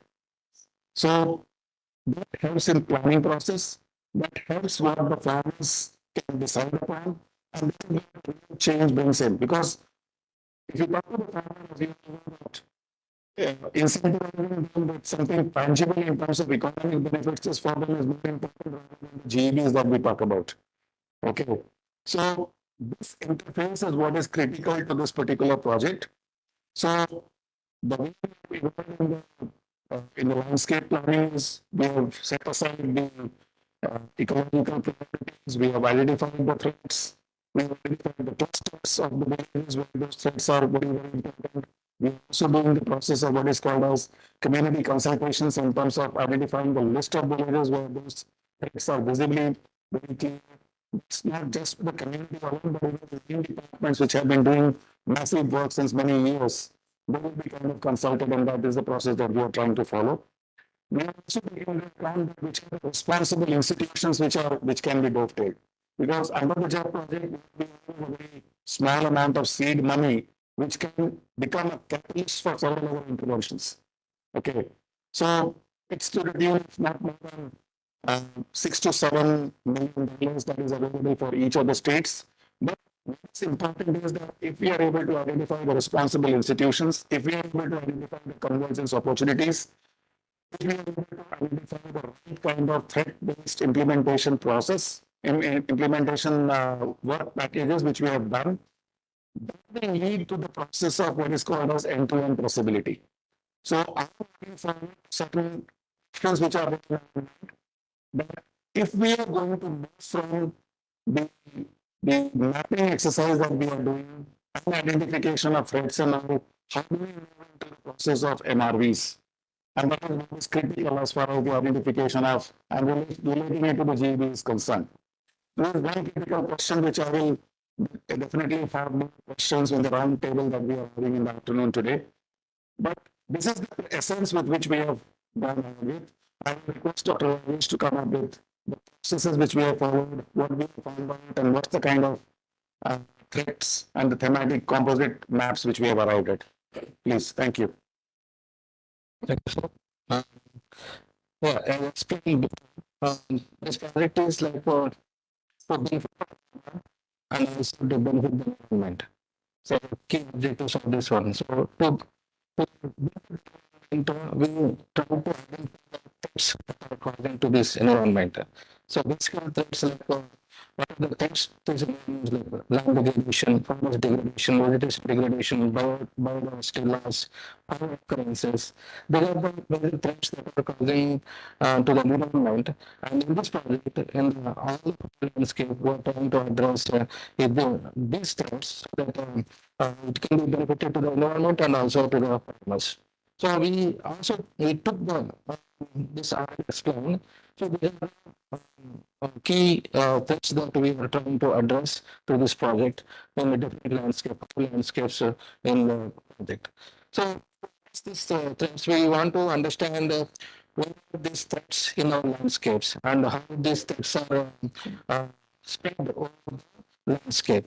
To understand that, we took the to the second where the geospatial unit is there, land and water management wing. So,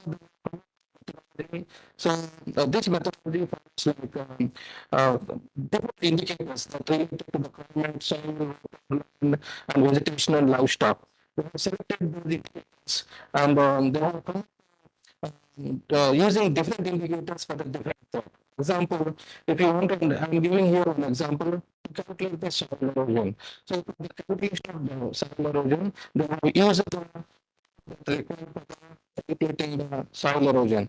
But in the formula, the parameters are there. Those different using the different satellite images. They have those parameters. For example, P, rainfall, and all those parameters, they use different satellite images and they calculated those parameters, and finally they have analyzed the to soil erosion using different images. And we have also taken this period 2019 and we have seen the 2024. So the difference between the 2019 and 2006 is the one that we understand that soil erosion happened in this period and this is the area, this is the place we have gone up. So for every calculation we have used different. I will show you the next slide. So for example, if you see this is the composite landscape. I'm giving one example for Odisha. For example, we have used moisture index, we have used tree score, we have used annual rainfall variability between the different periods, and also land degradation, soil erosion. There are different thematic special maps we have used to understand what is the real composite situation in our landscape, so that our project money, our interventions will go at the right place and right people. That is what we with this one. So, if you see, for example, this landscape we are working. This is about vulnerabilities. For example, moisture stress or scarcity area. If you see, for that we use two indicators like annual vulnerability and also MVMI. So these two indicators, and to connect these two indicators, we have also used another images that are used for the different equations. So these are, if you look at the image, you can see that 52% of the villages in the bottom areas, for example, if you look at the this villages in the center is the reserve area. So we found that in this analysis, 52% of the villages in the bottom areas under water scarcity. So intervention, depending upon this climatic area, we have the clusters also. If you see the villages, those clusters we will only concentrate on water scarcity interventions over there. So we can put activities and the investment to the right place, to the right farmers in right locations. If you want to add anything, okay. So in the similar way, we have. I will give you 2 minutes. So in a similar way, we have identify the clusters that are where vegetation degradation is high in our landscape area. So similarly, land soil degradation, where is there? Each map has different indicators, different spatial modeling, different equations. Same way biodiversity loss.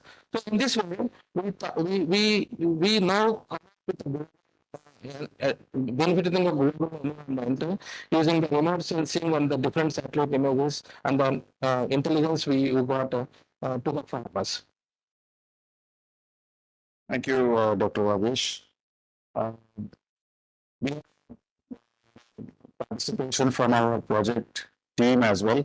So I'll request just for 1 minute if the Mizoram team member, Zhao, if she can highlight what has been done in Mizoram and how are they actually arrived at the different variables of the data activity and the data packages, and how has been the planning process that has happened, and how are they related to the global environmental benefits. Please.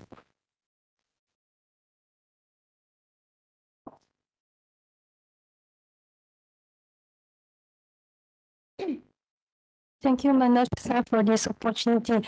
As Rajesh sir has mentioned, we are planning a green landscape management plan based on the threats, and for this, four threats. So for the first one, it's about the vegetation decline. As you all may know, we come from Mizoram, so we practice this slash and burn agriculture, where a piece of land is slash and burn for the present year, and then it's left fallow. So lots of degraded land are available in our state. So in order to tackle this, we have introduced this fallow land regeneration, where we supply seedlings, saplings, and also seed bombing as well. And so government of India has introduced oil palm cultivation, and also people are going for arecanut cultivation. So monoculture is being practiced, but as we all know, the monoculture is causing some issues for the agricultural land. So we have introduced intercropping in these areas as well. And there is also it's and reserve. So these two reserve areas are somehow connected, but there is no corridor, wildlife corridor in these areas. It's habited by human beings, and there are some issues in this area. So we have introduced this habitat connectivity, where certain trees that are like the fruits are eaten by the birds and the wild animals. So we have introduced the planting of these saplings in this area, so that we can have a wildlife corridor in between these two reserve areas. And then we have we're also introducing MISOT. It is Mizoram Slope Area Land Technology, where it's combination of indigenous traditional knowledge of putting log bundling and also planting these important plants along with nitrogen fixing plants. So this is supposed to help in the conservation of water and prevention of soil and water runoff through the making of natural trees after a period of 6 or 7 years. And then okay. We have also Due to the slash and burn practice, we have forest fires happening in the state. So in order to tackle these issues, we have introduced VFMC, where the village monitoring committees are yes, forest monitoring committees are set up in the villages. So during the burning period, which is usually during the first 2 weeks of March, we have introduced the fire watchers, and then the committee will inform the villagers as well. So this in this present GLMP, we're also planning to bring in the forest department to help with the VFMC, so that there will be less forest fire in the future. I think that's it. Thank you. Thank you. Thank you very much, Joe. Now you saw that, well, how the processes have been followed. There has been an effort in terms of amalgamating a lot of efforts right at the level of where the implementation actually occurs. The DSS is something, the question which came to my mind, and that is the question with which I have come to this workshop. I'm trying to understand from all of you, from all the learning groups.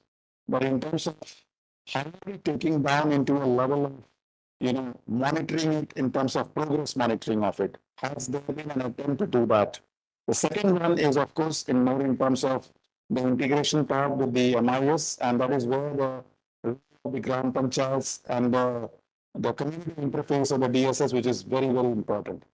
With these questions, I think leave the floor open to any kind of questions. Thank you very much.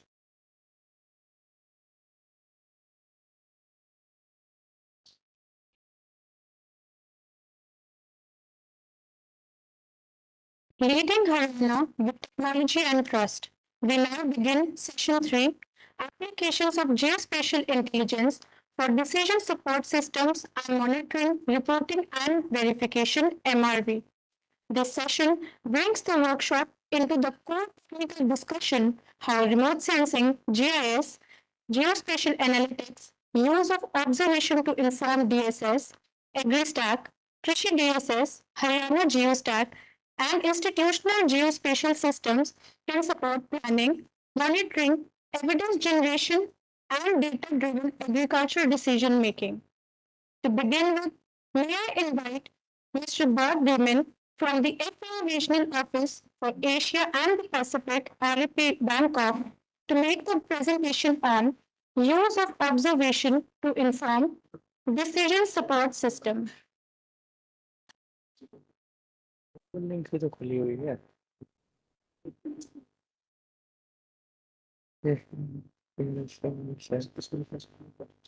ये PPT चल रहा है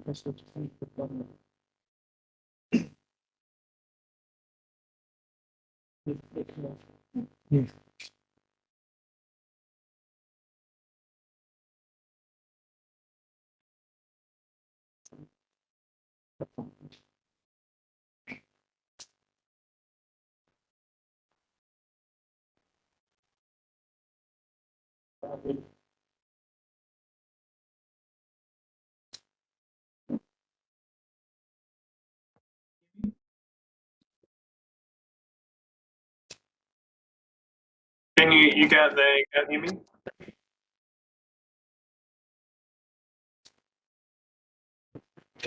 Can you hear me? Can you hear me? You can. Yeah. You can hear me, okay? Huh?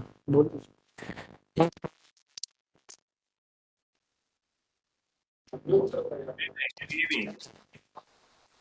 Unmuted. Unmuted.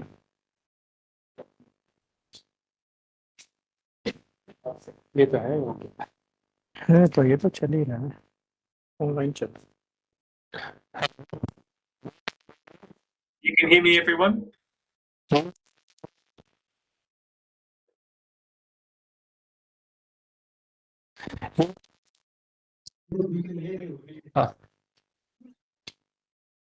I think it's our sound is not going.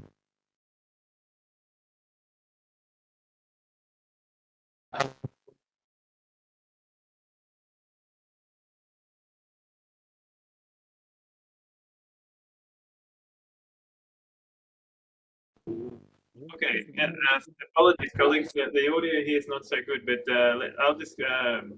I'll get into this. I didn't want to take too much time, but I wanted to give maybe a follow-on perspective from what was presented earlier. This is, I suppose, a perspective on how we've been using Earth observation to support decision-making across different projects and countries in the region. And hopefully it might provide some thinking about or some basis for additional thinking about how you can address this need for a decision support system as part of the program that's being implemented under the GEF-7 program. So I wanted to highlight a few examples. Our team here in Bangkok, we use spatial information on a regular basis. It varies in terms of the quality of data that we use. We use global data, we use national data, subnational data, depending on our different partners. But we have a few core areas of analysis that we're looking for.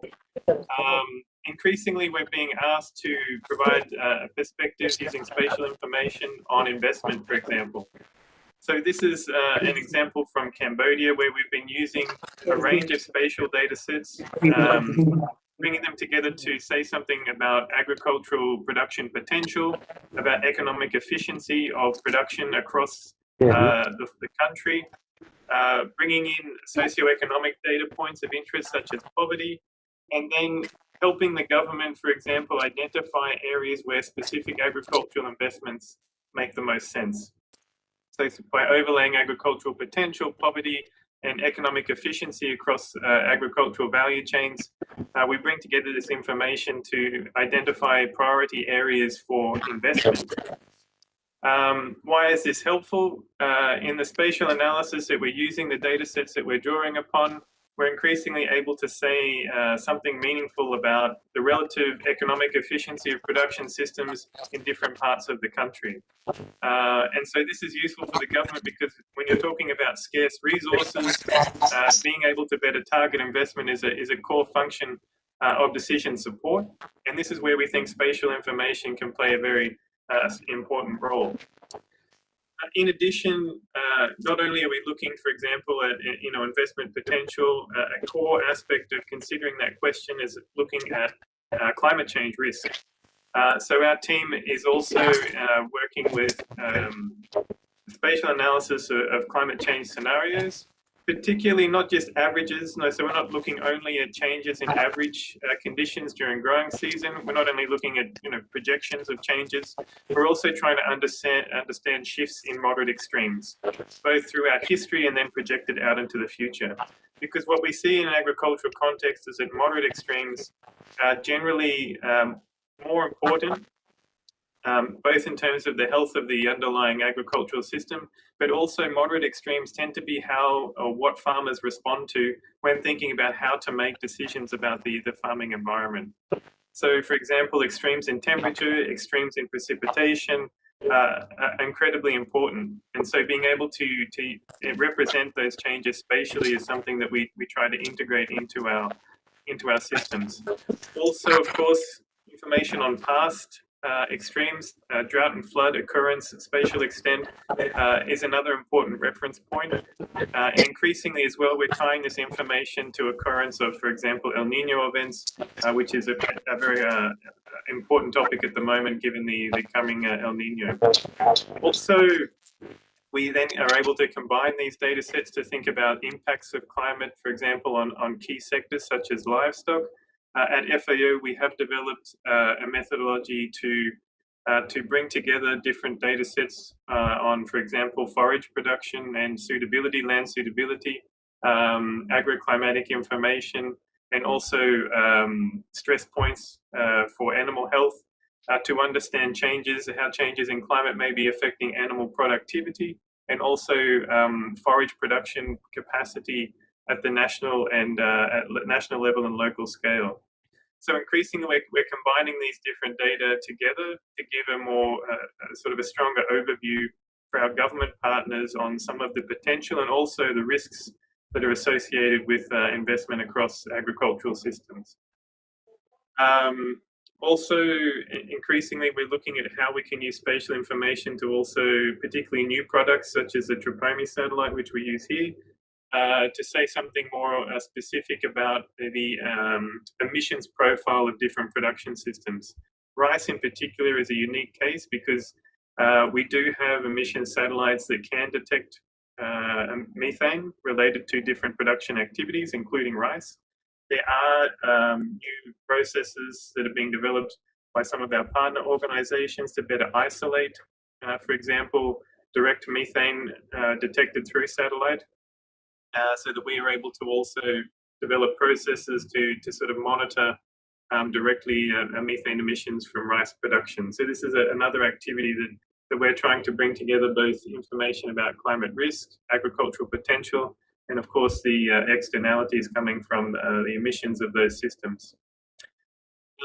Looking at broader landscape level decision support, another thing that we've been doing, so combining agricultural potential with analysis that we frame as nature-based solutions. So looking at the potential for sustainable practices, green infrastructure, pollution control measures and conservation to improve the overall health of production systems. So we have a number of steps and data sets that we bring together. Similar, I think, to the previous presentation. I think the difference is that we have been applying this approach in a number of countries across the region. So building, I think, a wide range of experiences with the use of this type of information for landscape level planning. Just to give some quick examples in terms of the products, we have used global data sets to do a quick analysis, looking at some of the areas, for example, in the GEF-7 India FOLUR project. So, core approaches here are looking at land use and land cover change, trying to make sure that we're looking over a useful historical period, to understand what are the sort of key trends in terms of the landscape, what may be associated challenges or problems with those trends. For example, you could see in certain areas increases in cropland. Urbanization, of course, is a big issue in many countries across the region. And so this helps us to sort of better understand what the trends are. We match that with information about changes in land degradation to see whether the areas of interest that we're working in, if there's been a noticeable shift, is that related to land use change dynamics? Also, in terms of, for example, interventions to address risks in the landscape, we may be looking at specifically at drought or flood specific analysis, hydrological risks, and we've developed different approaches to assess that. So bringing together different types of data to say something meaningful about specific risks that are of interest to our stakeholders. To give a quick example of how we use this information, spatial analysis is one dimension. We use it often not only to work with government partners, but also to undertake engagement with local communities. And this is where the information becomes particularly valuable. So the mapping products that we're developing, they're a key input for stakeholder consultation. So it gives us an opportunity to validate some of the findings, also to get direction from the communities regarding what the key challenges are from a landscape perspective that they're facing. This is an example that we recently undertook in Thailand, where you can see here some key challenges that these communities were facing for their production systems were a lack of regular water access for their production, as well as increasing salinity. And this was having an impact on productivity of their agricultural activities. They also have a limited financial capacity. So these are additional sources of information that come from that community engagement. Using that process of engagement, we identify what we call different nature-based solutions, which our team can then work with the communities to understand overall sustainability, what's the contribution to improving ecosystem services. In this particular case, new water storage, underground water storage, and also selection of specific hemp crop was identified as particular interventions that were of interest to the community and have particular benefits for a range of different challenges that were identified in the initial spatial assessment. So then we go back and we look at how these different interventions can be deployed at a landscape level. And this is used then to inform follow-up activities, specific interventions with the communities to realise some of their priorities. Hopefully also addressing the risks to their production systems and increasing the overall sustainability of the activity. All of the different data sets that I've been talking about, up until recently, our team has spatial analysis capacity here in the region. We produce this information based on requests from our stakeholders. It could be from countries or specific projects. And we try to tailor, using the different spatial analysis workflows we've developed, we tailor our analysis to their requests. But there are also increasingly requests to consolidate these types of data analysis platforms. We have developed one example in Laos called the Land Resource Information Management System, which enables a user to access the system online and draw down a number of spatial data sets to inform different types of activities. In Cambodia, we're also working with the government there to bring together a range of different spatial analysis modules using the examples I've already presented here in this presentation to develop what they're calling a climate-informed agriculture investment platform. So it is a new initiative from the government, supported by FAO, basically trying to connect spatial information to improve decision-making at different levels of government and drawing upon a number of the different products that I was just presenting. Our team as well, we're also looking at how we can channel this type of interest from government, that type of broader decision support platform, how it can also be used to support improved reach and impact of extension workers on the ground. So one of the examples our team is engaged with, is what we call the development at the moment of a digital twin. So here again, this is something that's not it's not a farmer-specific app. It's actually intended for extension workers who may have additional capacity to better interpret, for example, information that's coming from the spatial data platform. And this can support their extension activities with a range of users across the landscape. At the moment, we're also prototyping this with the exercise in Cambodia being a good test case and example for this type of additional extension product. And this is how we see, for example, this higher level spatial decision support platform also feeding into specific activities on the ground, particularly addressing some of the gaps that we see in our programs for public extension to support farmers and producers. So that was just a quick perspective on how we've been using spatial information at the regional office, with some examples of how we're bringing together different types of spatial workflows and analyses to support decision support systems in the region. I'll leave it there for the moment. Thank you.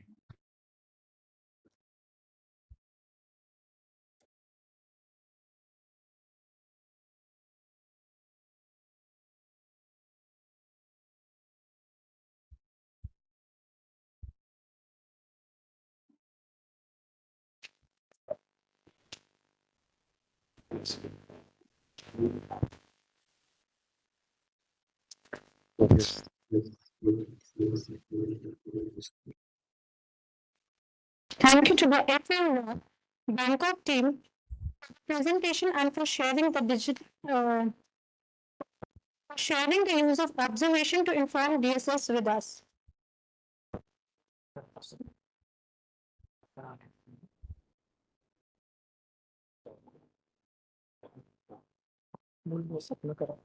Now I request HARSIC technical team to present on leveraging remote sensing, GIS, and geospatial analytics in decision support tools for intervention planning and monitoring, along with the discussion on the proposed DSS and MRV solutions. May I request the HARSIC team to kindly take over the session.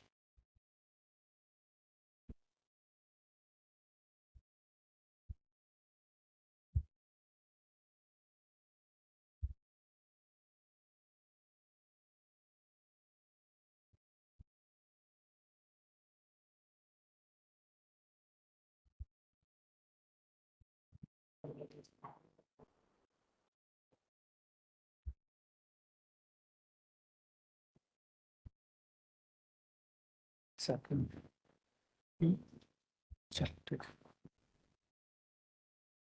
So I think this presentation is to say you good morning, but it is now clear here. I think everyone is and this is approach lunch time and we need to proceed for lunch, but I'm really sorry for something from schedule because there is some online team from Japan and the time differences does not going to continue the online meeting because of the late night and all. So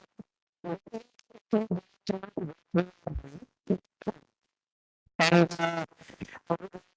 request you all to please see this as a representation from the government of Haryana.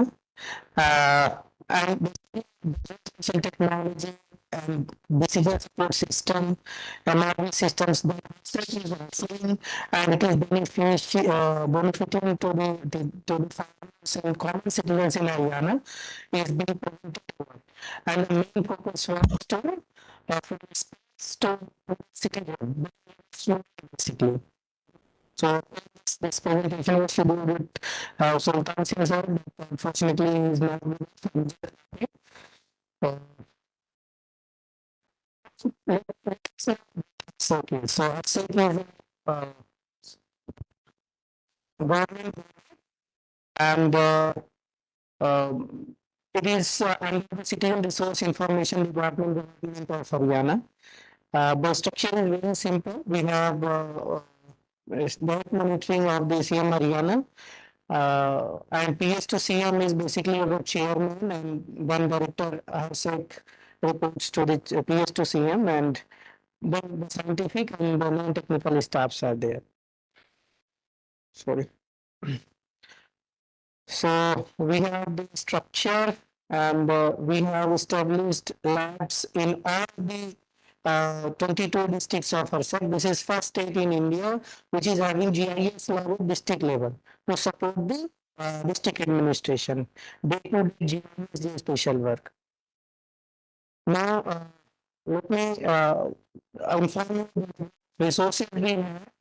So we have almost 250 plus thematic manpowers and technical manpowers. We have presence in 30 departments, government departments, and our labs are out in 22 districts. We are providing comprehensive services in our platform service, which is called Geointelligence, Geoinformatics as Service, System Software as Service, Data as Service, Geospatial Platform as Service. Then we have satellite resources, we have computing resources, we have software resources, we have database, we have the servers in those clouds, and we also have the tech programs.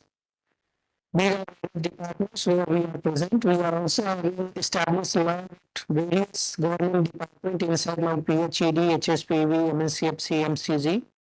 And these are some projects which we are currently working on.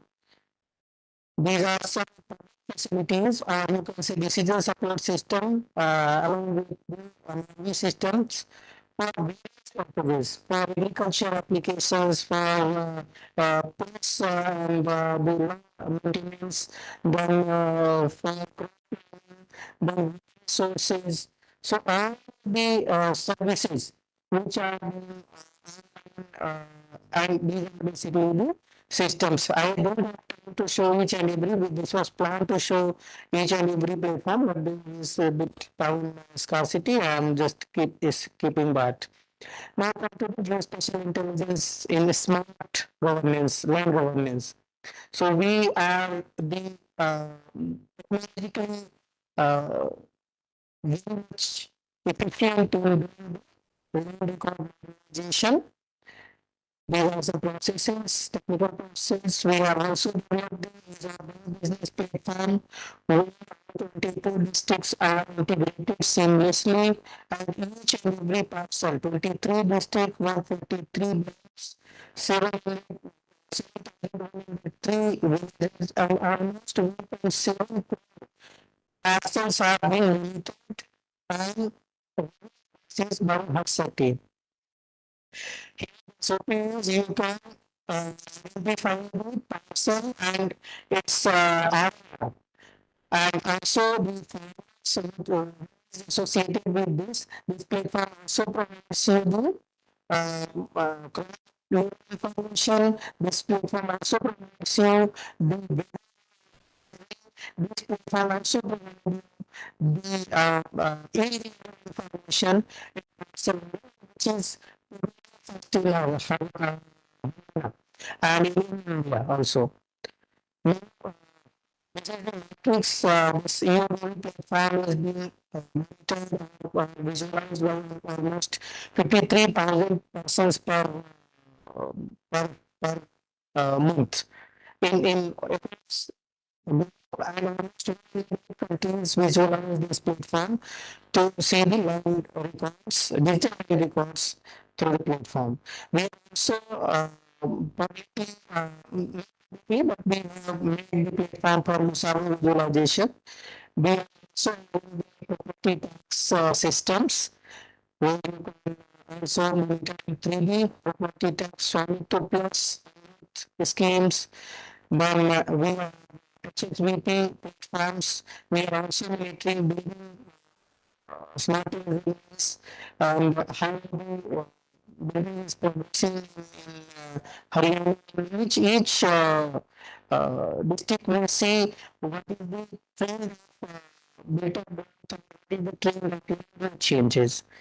We are also facilities for GMB, for assembly, for FMD, and for municipal corporations. We are also working on applications where we have developed platform and provided to the this is basically the development system provided to the DST. We are also a school monitoring platform, there is also decision support system. Anyone can take decision, schools can be identified or place of new school can be identified.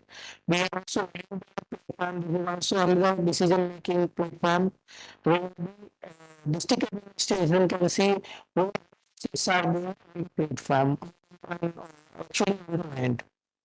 Then defense land mapping, we are working with government of India. We have mapped and provided them the platform, secure platform, and the defense lands are properly through the DSS. Then in agriculture, we have GEF-7 application. This is geophase application, and SOP is a machine learning and artificial intelligence results. The system itself can identify the crops and to take the photograph. They can submit, and in lieu of that submission, they will get some incentives from the government of Haryana. Then we are also monitoring the Kshatipurti, means where the crops are lost. By conditions, these are also monitored through our applications. Then we have monitoring systems or facility applications where the water plants, whatever these can be monitored. We are having this all is related to the fields of GEF-7. So this is the first application which is geofenced and showing the crystal information around the and the platform itself. And then the system itself do. We have some results with a dashboard. So you just search G% dashboard, you can see the distribution of crop across Haryana in particular season. Since 2019, we are practicing this, and this is almost 8 years. This is the This is how we see the crops. We see the registry of the farm analysis. And system sensing information is also integrated in the same. As I told, feed from IND is being taken for the evaluations, and it is reaching almost 8.5 lakhs per month every season. So thank you to IND, here IND, Bansar, sir, and सबके processor से हम अपने system में वो advisory जो हम करी हुई है और उसको हम प्रोवाइड करते हैं पूरी टीम डिस्ट्रिक्ट में विजिट करती है और इस पूरे सिस्टम को डेमोन्स्ट्रेट भी करती है so we are reaching almost each and every farmer they are interested the person who is seeing all those informations ये क्षतिपूर्ति है इसके बेसिस पे engine differs from many percent क्षतिपूर्ति then and these are integrated HSMB portal for the farmers benefit where the farmers are giving the basis of department which we provide systems. This is how we train the agriculture sector to geospatial technology. These are decision support system which is made for Haryana. Here you can see the drought, here you can see the ground truth information on basis. You can also see the satellite views, you can also see the moisture conditions and other informations.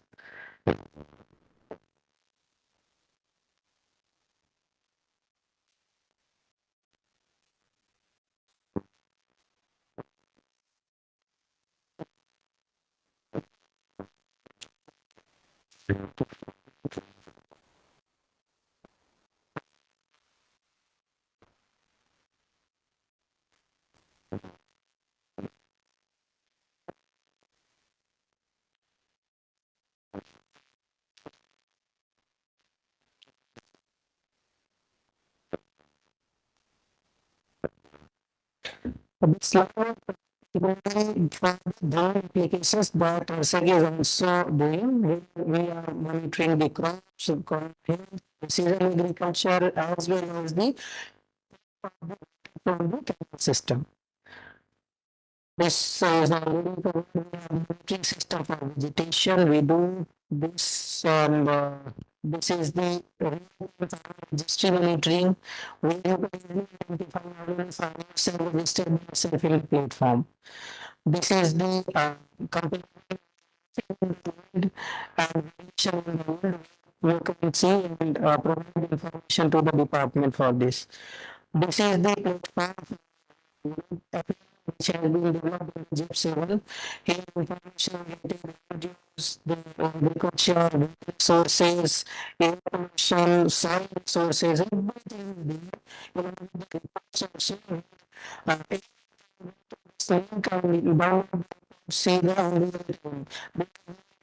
searching and opening system to see only in phone. Because the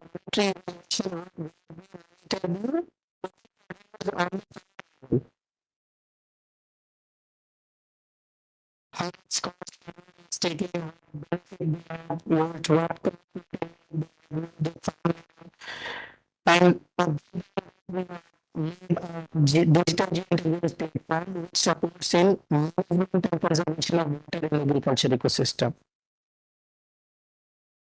This is something basmati crop mapping, so we are also with this. We are also working on this work seeded rice. So we are monitoring mapping decision with the work seeded rice in season.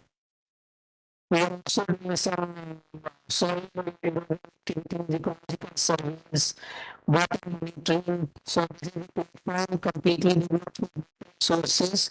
We are resources, then the river systems, canal systems, and then you can see the specific requirement and the resource and the requirement, you know, and we DSS only.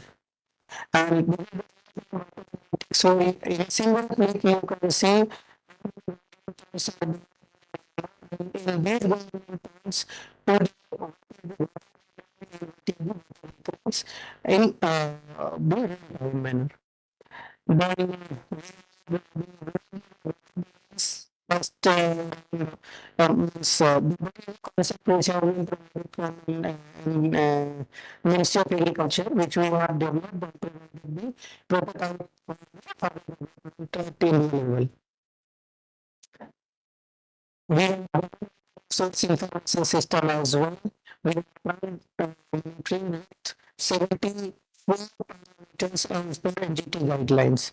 So we have monitored 40,000 plus localities across Haryana. We have monitoring stations as well. This is the monitoring station and it is integrated flood management system. So we do predictions, we do and we do water resource information and this is through decision support systems.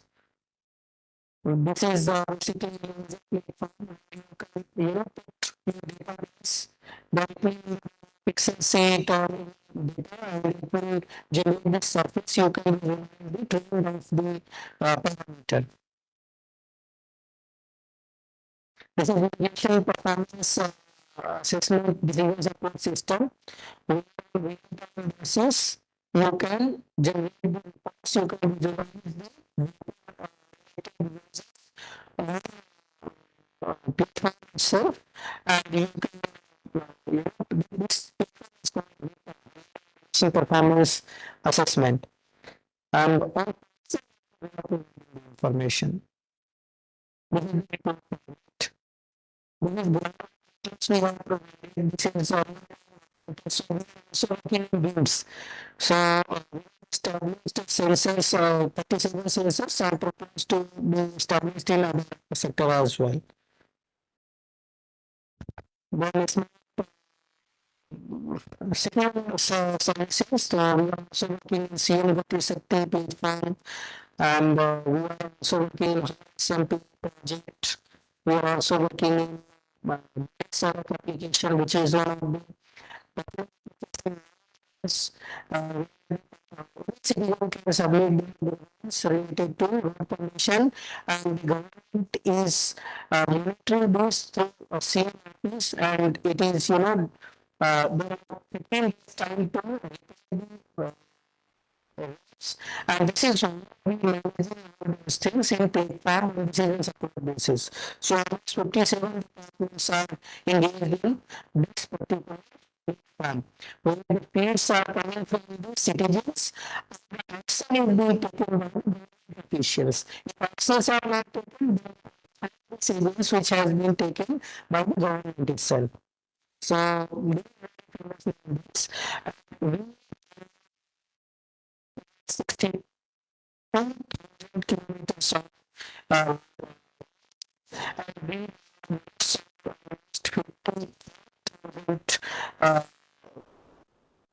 cases and the road itself.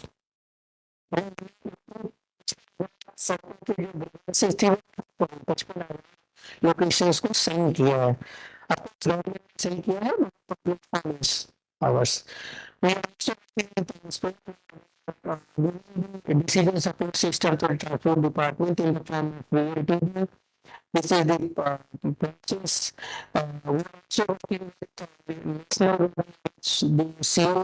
We are establishing OLA program. Then we are also working smart governance. We are process with and sets. We are also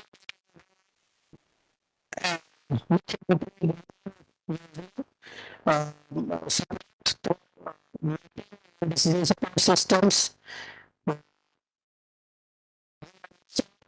the HDI, so supporting the health department. Then we also some connection the facility system, so we monitoring water pollution, air pollution, water pollution, waste subsidies, then first for development management. This is some example. Then we also working on decision support system where mining department takes feeds from the department and we take decisions. We also system for risk assessment for environment. Soil nutrition, we are also in training, we are doing for implemented programs and training for partners and other government officials. And these are some we have done. I think specialist with us, Dr. B. is from Simla University. He came from Simla to the place. Thank you, sir, for your presence. And we have a very good discussion. We are also having some discussions after the session. So thank you. We have some publications we are doing. We are doing our R&D, resources, what publications. And yes, of course, the geointelligence is very important for today's scenario. And the program GEF-7, where the theme is, to decision support system, but there are some requirements to us, and that is why we have good. So the basic focus of the meeting is today we are just seeing what is the difference between Krishi DSS, AgriStack, GeoStack, the GEF-7 platform. So if we can identify some good gaps, but we are in the place. We have seen some of the gaps as well, but we need to identify together. So that's why we have connected each and every decision support system that is with ministry as well as with herself as well as with the team, so that some good outputs is there. I think I have finished. Thank you. Amit would agree that objection. Yes, we have 10 to 15 minute presentation. We will move for the lunch. This is in the guest house, and request Melissa to proceed with how this because we are the team of Krishi DSS. Means we are the PIC member and PMC member, and in every state we are the stakeholder from the State Department. So we try to compare and just presenting here. एक minute sir वाला कर देते इसको बुला sir Amit को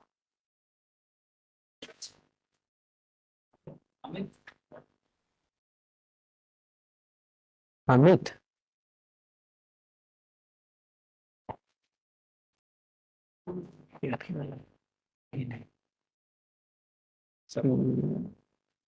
कोई नहीं देख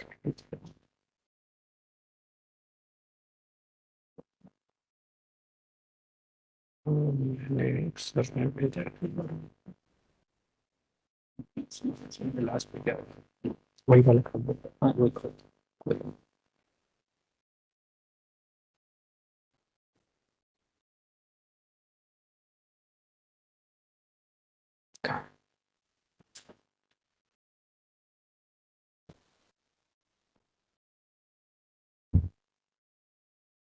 ये वाला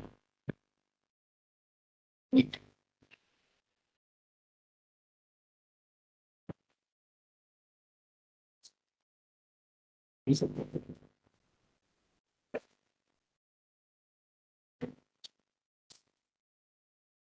My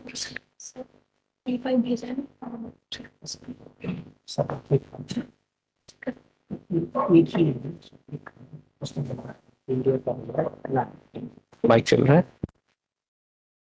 Good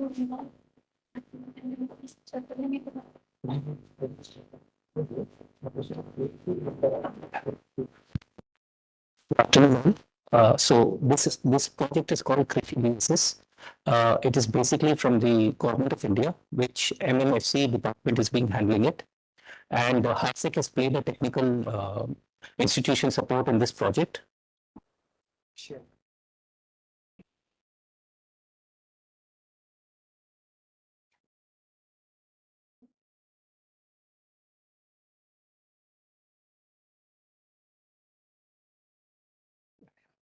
So the objective of this presentation is to take you through on the technical side of this project.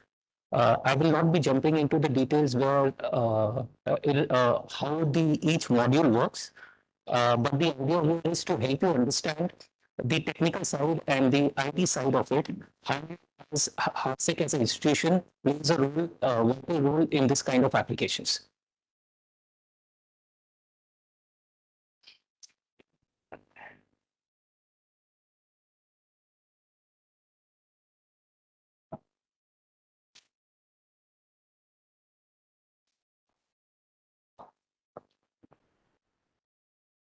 See. Okay. So what we have done is we have split the whole application into 4 families. One is the foundation, one is the risk monitoring, other is the intelligence, and the third is the analysis and decision support system.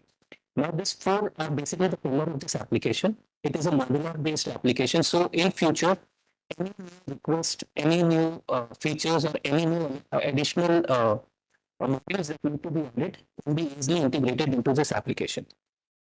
Now, quickly, what we will do is, what is the main purpose of this application?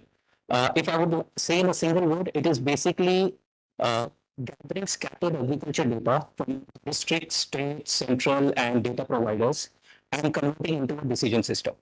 That is the core purpose of this application. Yeah. Now, this is how the architecture is. In very simple terms, the drill down of it is basically gathering of data from multiple sources. Now, this gathering of data can be done manual, API based, everything. And then there comes the core part, that is the ingestion layer. In this ingestion layer, we have the central warehouse system, where all the data that is unscattered data is cleaned and put into an API accessible, and then it generates the node points that is required for analysis. And then there is a delivery layer, that is your web apps and everything. So basically, if you look at it, the central layer is the main key of the system. Above is the plumbing and below is the delivery layers. I'm sorry, I'm hurrying up because I've been informed that I need to quickly finish it up. Now here is basically the foundation part where we are gathering multiple data, the spectral data, and then ground truthing. And then what we do is using the ground truthing spectral libraries, we actually anchor the satellite data into reality. So that is how this foundation is being built. Now the risk. Basically, here on a very quick, simple example is when we get the data of NDVI, flood assessment, all of this data when comes into the system creates a stress map which gives you information weeks before, then actually it will occur on the land. So basically what the system is doing is it's converting reactive action into anticipatory reaction. So basically the decision makers get information much before the reality hits the ground to take the right decisions. Now, the intelligence part, what we have done with the crop intelligence is basically it helps you in yield estimation, it helps in insurance assessment, it helps in agro farm. And then what we have done is one more thing is because the vision is basically to make this as a modular application. We have even enabled Python scripting environment.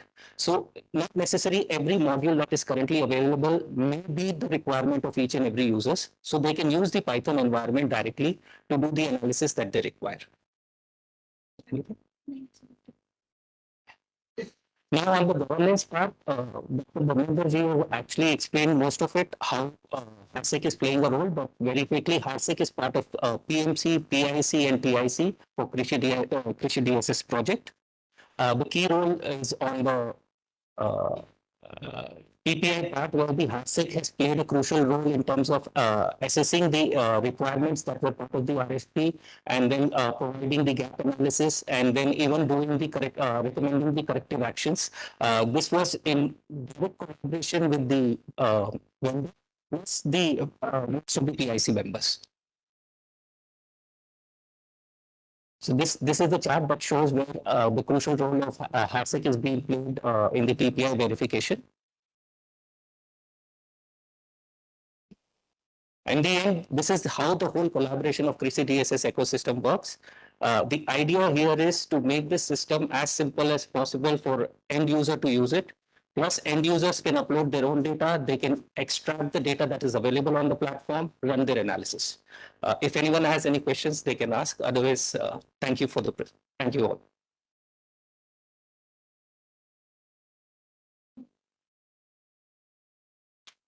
Good afternoon, everyone. I know I'm consuming some fractions of minutes from your lunch time, but please bear with me for a few more minutes. I'll try to be as quick as possible. I'll briefly explain to you what every step is and what role does it plays. Every step can be understood as a foundation for agriculture. Its basic idea is to connect the four important things: farmer identity, land, crop information, and agricultural services.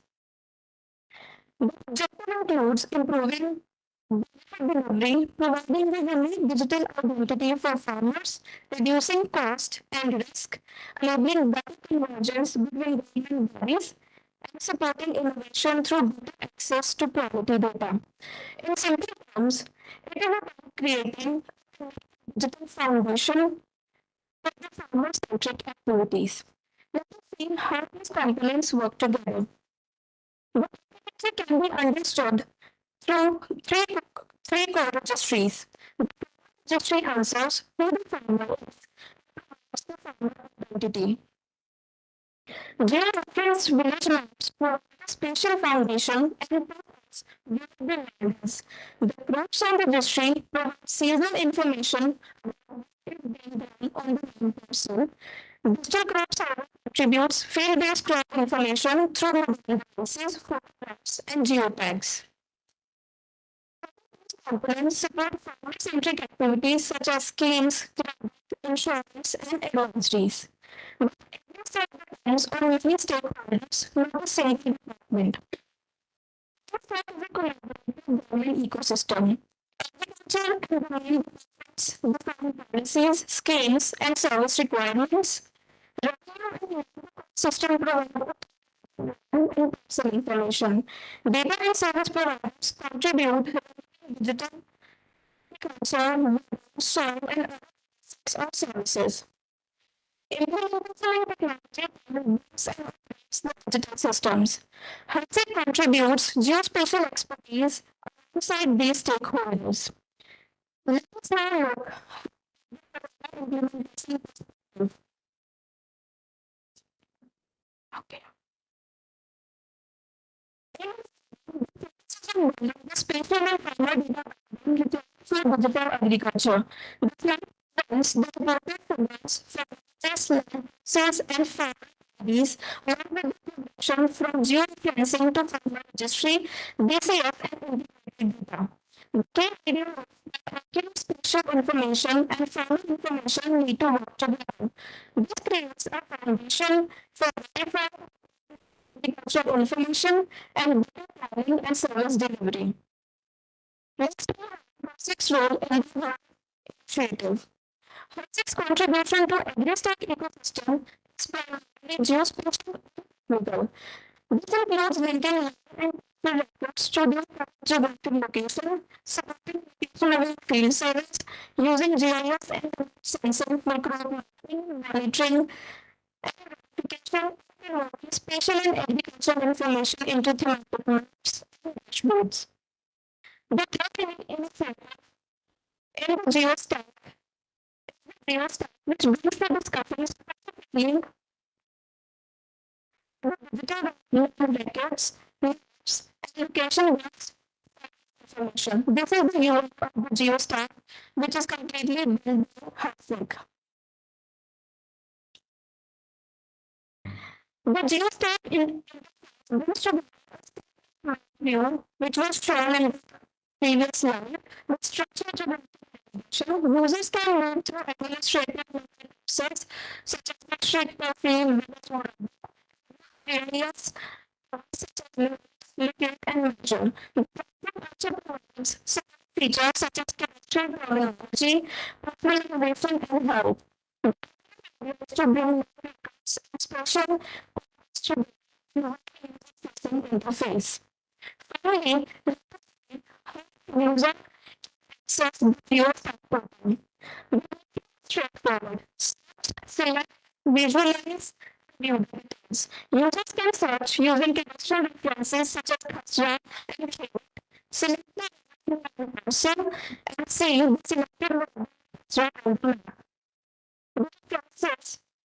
The system can display information fields such as primary, and area. So geostack maps capture information with spatial representation. Now, let's this presentation with box. To conclude, photos represent different digital and geospatial developments. Digital foundation for information.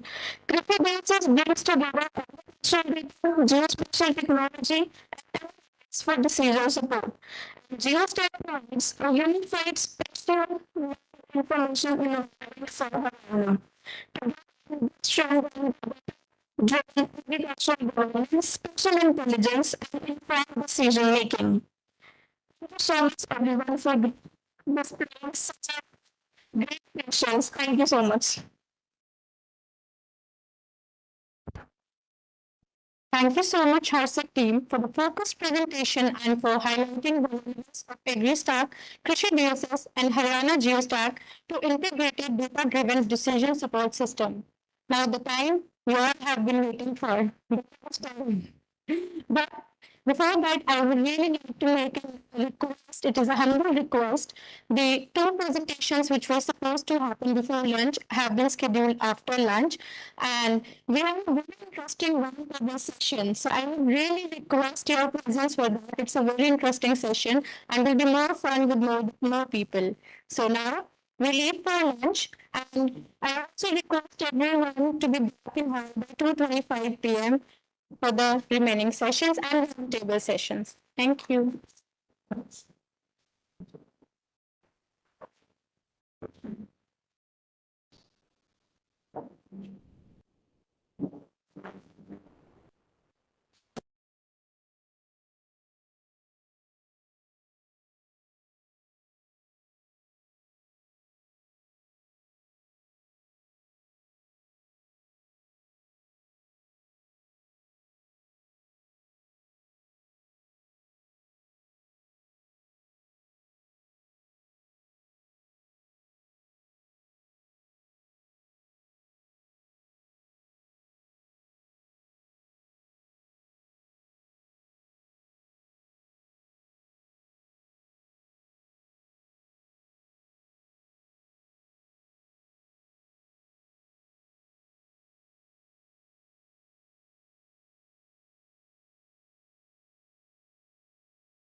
सामने वाला चल नहीं रहा है madam.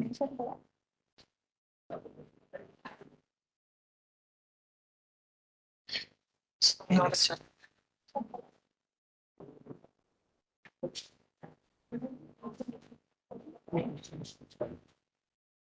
Okay, good afternoon.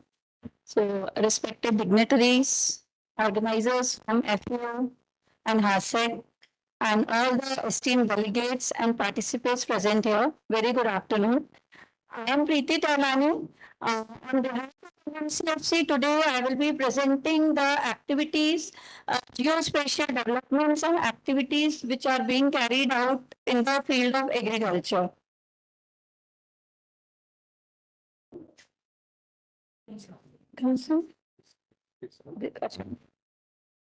Okay. So basically, Mahalanobis National Crop Forecast Center, this is the first center which has been set up to operationalize the remote sensing technology in the field of agriculture. So the mandate of MNCFC is to operationalize geospatial technologies in the field of agriculture to support various schemes of the central government, state government, academic and research institutes. So initially, the technology was provided by ISRO and since 2012. So the center started with projects, namely FOSSIL and ADAM. So FOSSIL was all about crop production forecasting, and ADAMS was all about drought assessment and monitoring, or using remote sensing and space-based technologies. During subsequent years, many more projects were being added. So NCFC is working under so agriculture monitoring. Agriculture monitoring some project is going on. Now we have revamped DSS 2.0. Digital crop survey also we are providing here. So the digital crop survey is reduced. So we all know it is a very cost intensive activity, digital crop survey, where each and every field parcel has to be surveyed. So we are trying to reduce the burden and DCS using the remote sensing technology. There is national crop mapping system. Just madam also told things. One is the collaboration between various scientific institutes have been very useful. And also with the advancement of digital techniques, advanced analytics, advanced algorithms, we should leverage all these technologies for our usage. So on these lines, we are trying to reduce the duplication of efforts among various organizations, and we have the national crop mapping system. We have Indian crop mapping system. This is being developed in collaboration with Space Application Center ISRO. Monitoring we are doing. So we have been draft manual methodology which has been developed in draft manual, and it has been mandatory for all the states if they want to declare draft on any place. It has been mandatory they have to follow the methodology which has been laid down in the draft manual. MNCFC is also providing weekly inputs to the ministry for agriculture monitoring related inputs like on remote sensing based indices, crop zone area, soil moisture. So all these inputs are being provided to the ministry every week. We are also providing support to crop insurance, that is Pradhan Mantri Fasal Bima Yojana project of the ministry. So GEF-7 has been implemented where yield estimation has been done based on technology.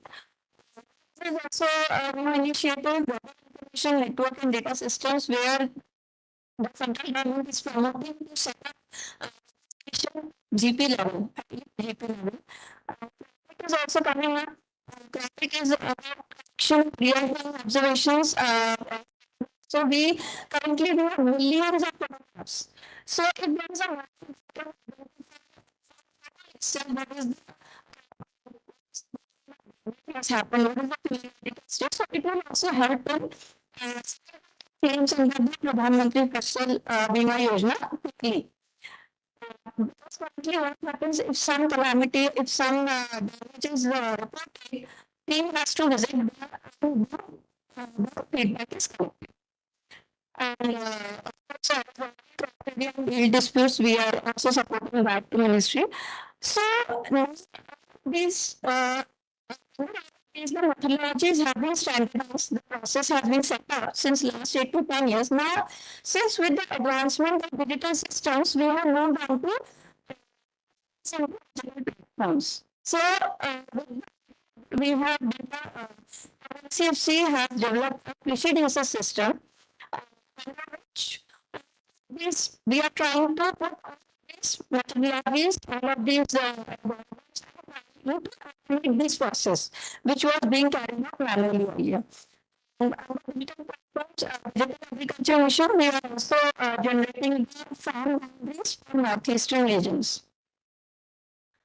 So, first brief about the FOSL project. So, under FOSL project, it is forecasting agriculture output using space, agrometeorology, and land-based observations. So, basically, for generating harvest crop production estimates, we are using the space-based inputs, agrometeorological inputs, as well as the land-based observations. So, there are three parts under this crop area mapping. First, we have to area of the crop. We have to identify the crop on the ground, what is the spatial coverage of the crop on the ground. We have to do crop yield estimation, and for this we need field data. So we are collecting field data also for project. So currently under FOSL project major 11 crops are mentioned in the slide. We are working with various institutes under FOSL project. We have ISRO and ACR with us, working on crop simulation and semi-physical yield modeling. And we have knowledge partners like ISRI, IEGS, ISI, those are working on the MRV and AV-based yield modeling. State remote sensing centers, state agriculture departments, we have some industry partners also supporting in field data collection as well as the evaluation of the chips. So every year, beginning from June, so we cover season and we pre-harvest production forecast to the ministry at district level, district, state, as well as national level. So, as you can see, the timelines are important here. DSS gives the final estimate in FOSL, we give details. So, that is very useful for the ministry to see decisions. So, you can see in the to major districts we are covering. So these are the states covered, and for each of the states, the number of districts have been mentioned, and for each of the crop states are being covered, and see the special coverage also. So how the selection of the district is happening, what we do, for example, for jute, we select only those states which contribute to 80 to 90% of the area and production of the country. Areas where it is not feasible to map those areas with the help of satellite data. So we cover 80 to 90% of the area and production of the country, and we extrapolate to generate it at the national level.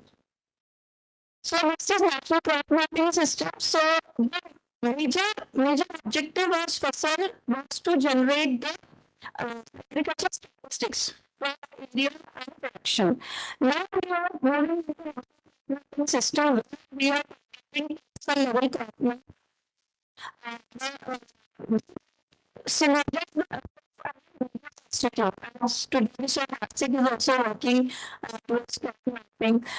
We are also doing crop mapping. So we want to with these scientific institutions, and we are looking to generate a single crop map in the country. So there is an annual crop registry. We can have an annual crop registry in the country.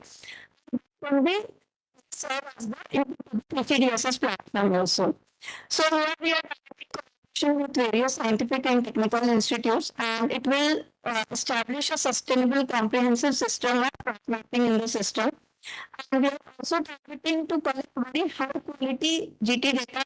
We have emphasized GT data should be collected by the at least sensing analysts. Those are having reliable knowledge of sensitive because what we have observed, these millions of data being collected. It is only so we get very little percentage of useful data. Curation leads to a lot also. So we should try activity that was minimal effort on curation also. So we'll be covering 22 crops. Currently we are only covering 11. So we'll be covering 22 crops, 39 estimates will be generated per year. And we are trying to cover 3 seasons around also we are planning to cover. Classification algorithms have also been fixed, so methodology has been standardized or have to follow the same methodology. So this, so ministry has constituted committees. So committee has each step of the system plan which has been submitted and so all of the responsible will be into DSS. So next is Pradhan Mantri Fasal Bima Yojana. So MNCFC is providing notice to Pradhan Mantri Fasal Bima Yojana also. So under this step, we have field estimation based on technology where it has been tried to reduce the experiments so that more have been linked to the technology so that so this is the state program. So the collection is done from satellite, drone, weather, soil data. So data on which yield are depending. So data is collected, feature extraction is done, strain, finally yield estimation is done. So under step 5 is have been identified. So classification model, semi-physical model, CHF, crop health possible. So the implementation partners under this yes step can use any of the models can yield. So we have to reduce dependence on manual CCs and accurate assessment. So that claim settlements can be done, can be. So next initiative under PMRV is WENS. So the ministry is focusing on establishing automatic station or images at GP level. So the centers will be supporting the states and single events which can be accessed by stakeholders. So these are this is the current status. So here you can see some of the states have already had good network from Telangana, Andhra Pradesh, Bihar. The existing technology in GP level. Some of the states installation is going on like Odisha, UP. So this is the state of some this implementation partner selection is being going on like MP, Rajasthan, Chhattisgarh. So here various agencies are also working with this implementation partner. So next, Krishi DSS, Krishi Decision Support System. So this Krishi Decision Support System has been built to much of the tasks which have been carried out under different projects, leveraging the latest digital and digital technologies. So it is a primary initiative under Digital Agriculture Mission and so similarly institutes this DSS. So I acknowledge the efforts of all the sensing partners. ICR is with us, ISRO is with us, the Central Water Commission. So all under this DSS system. So basically, it is a geospatial platform to leverage emerging technologies and devices to provide actionable insights, facilitating agriculture growth and productivity. So it is having a lot of I'll be showing a quick demonstration also. So it is a geospatial data. It contains various kinds of data like satellite data, soil data. So it is an integrated agriculture. If user, if any stakeholder wants to do any kind of analysis So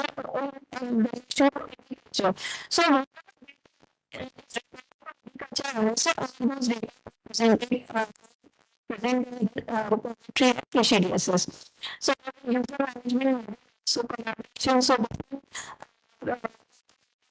so it's being pushed through API systems, and also Krishi DSS can share data using APIs. So Krishi DSS APIs are also there. We call it Krishi DSS data exchange system. So through these APIs, any user can analysis. So is also spectral signature library. So much of the ground truth data sources have been put into the system. So it is a unified geospatial platform. So satellite imagery is there, field level information is there, weather information is there. So we can do effective crop monitoring using this Krishi DSS platform. We can do impact planning and resource use. Useful for various kinds of stakeholders like policymakers. If some user wants to do analysis also, so it is useful for many stakeholders.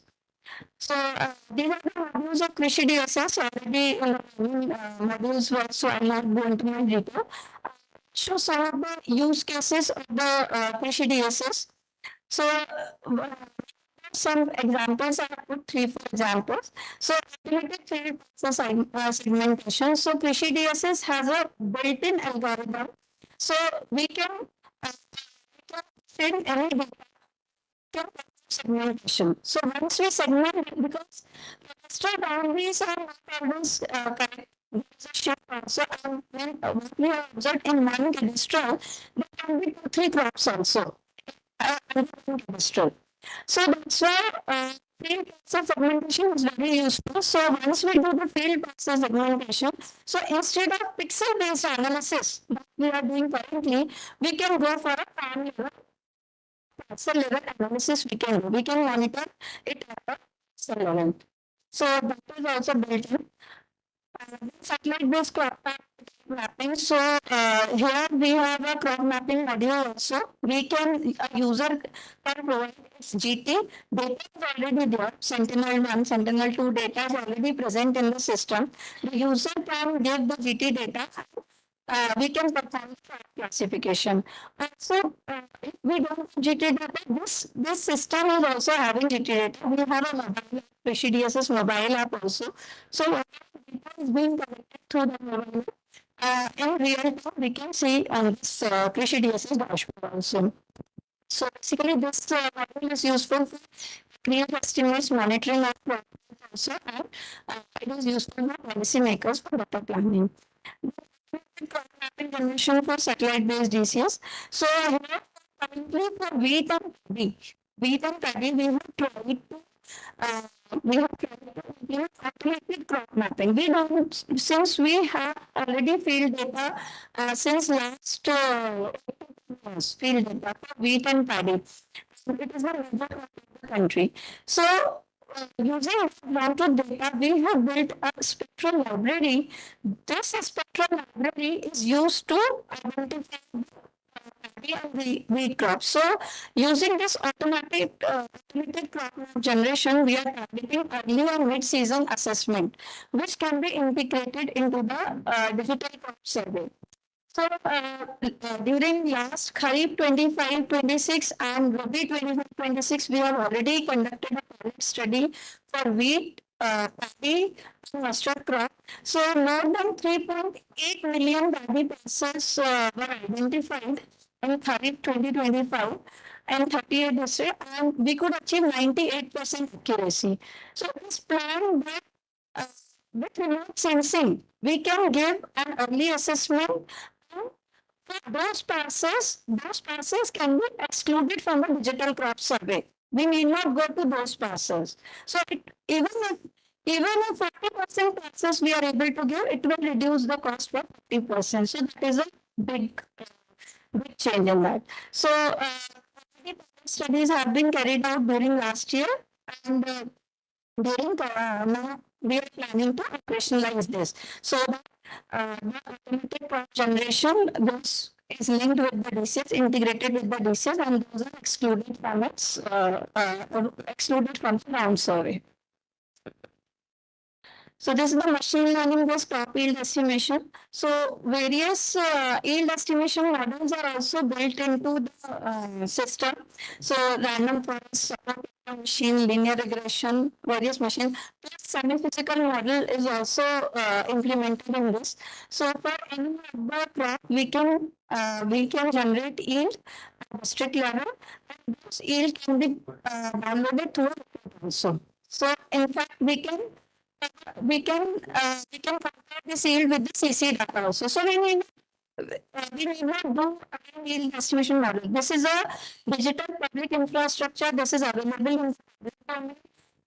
User can use it, download the yield, and validate various models. Which model is working best for which place? So because different places have different agricultural dynamics, so it may happen that one model is good for one place, other model may work for different. So this analysis can be done using this. So we need not repeat all these tasks. We are not worried about downloading the data.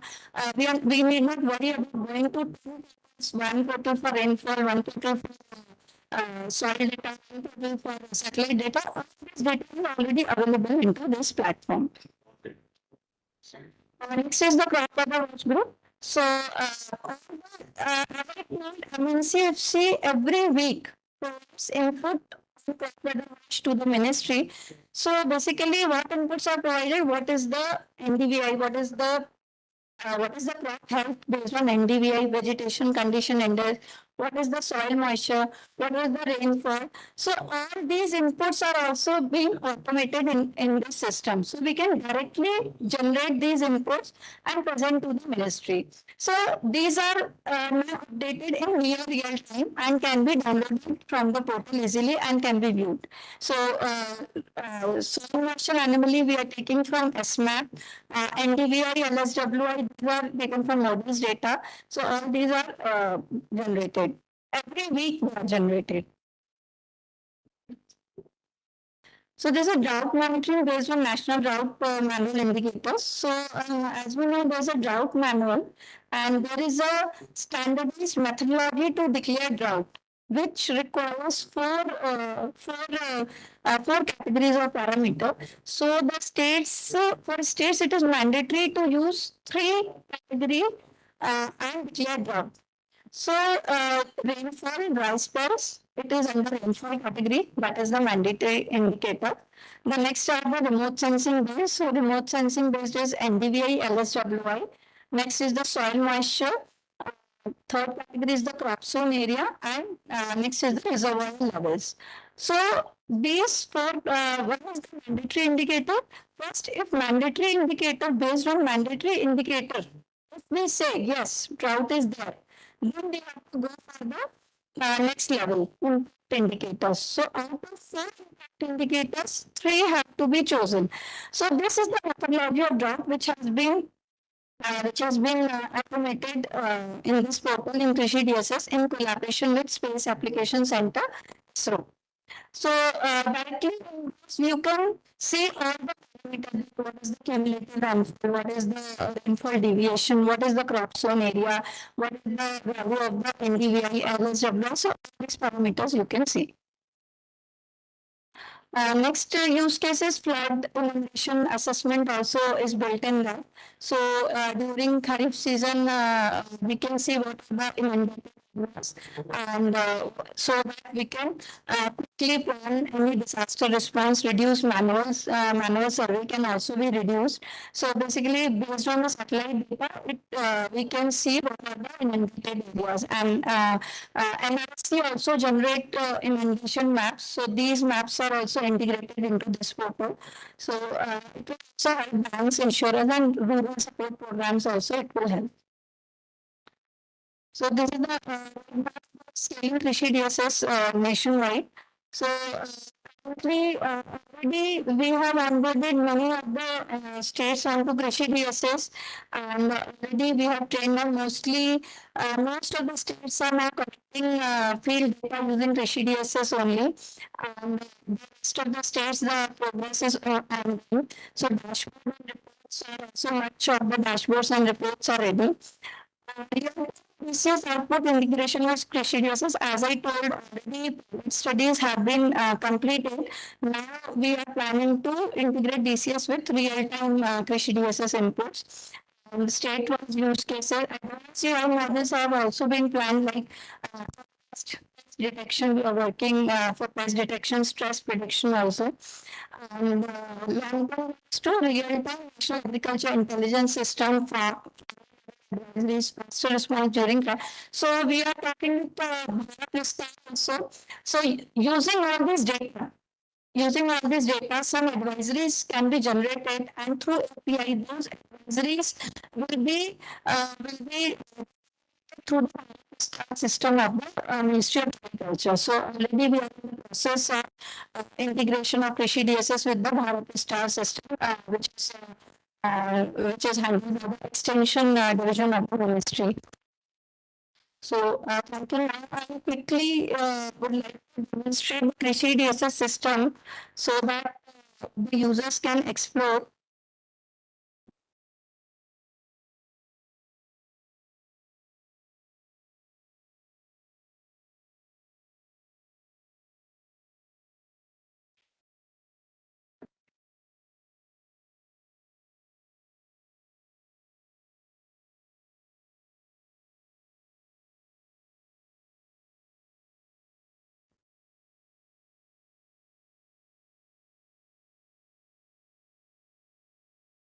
ये internet काम logged in है क्या? Internet नहीं चल रहा है क्या? चल रहा है बट ये ओपन हो रहा है। एक मिनट, ये नहीं, एक मिनट है तो यही लिंक, एक मिनट रुकिए। कृषि ये नहीं जा रहा है, यहाँ से नहीं जा रहा। कृषि hyphen DSS .gov.in hyphen DSS.gov.in।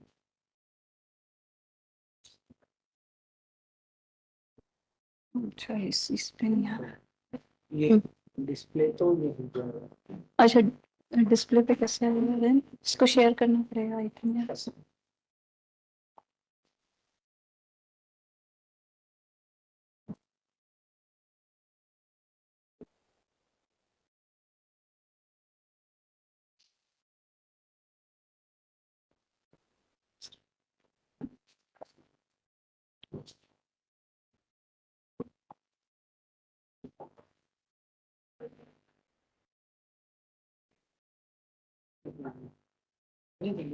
ये नहीं, आप एंटायर स्क्रीन कर दो ना।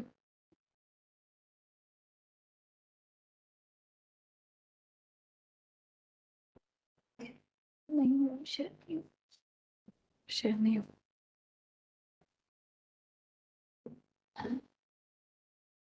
Set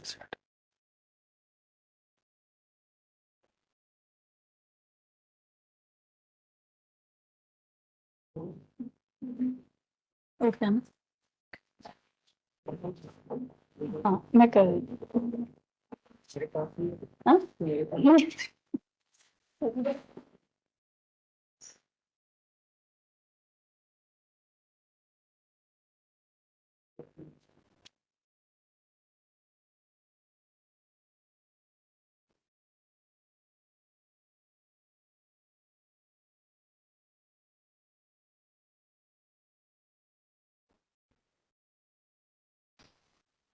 So any user can sign up and get logged into Krishi.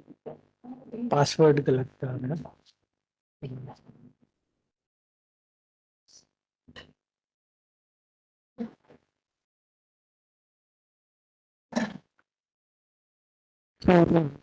Procedures for installing CFC. CFC because it requires usable as well. So you have to approach to them and about it. If any user wants to use Krishi DSS platform, you have to sign up for that. And you can send a mail request to ncfc@gov.in. You can send a mail request and you have to write for what purpose you want Krishi DSS. You have to write the purpose, and that if it is fine with us, that your request will be approved and you will get the login and you can use.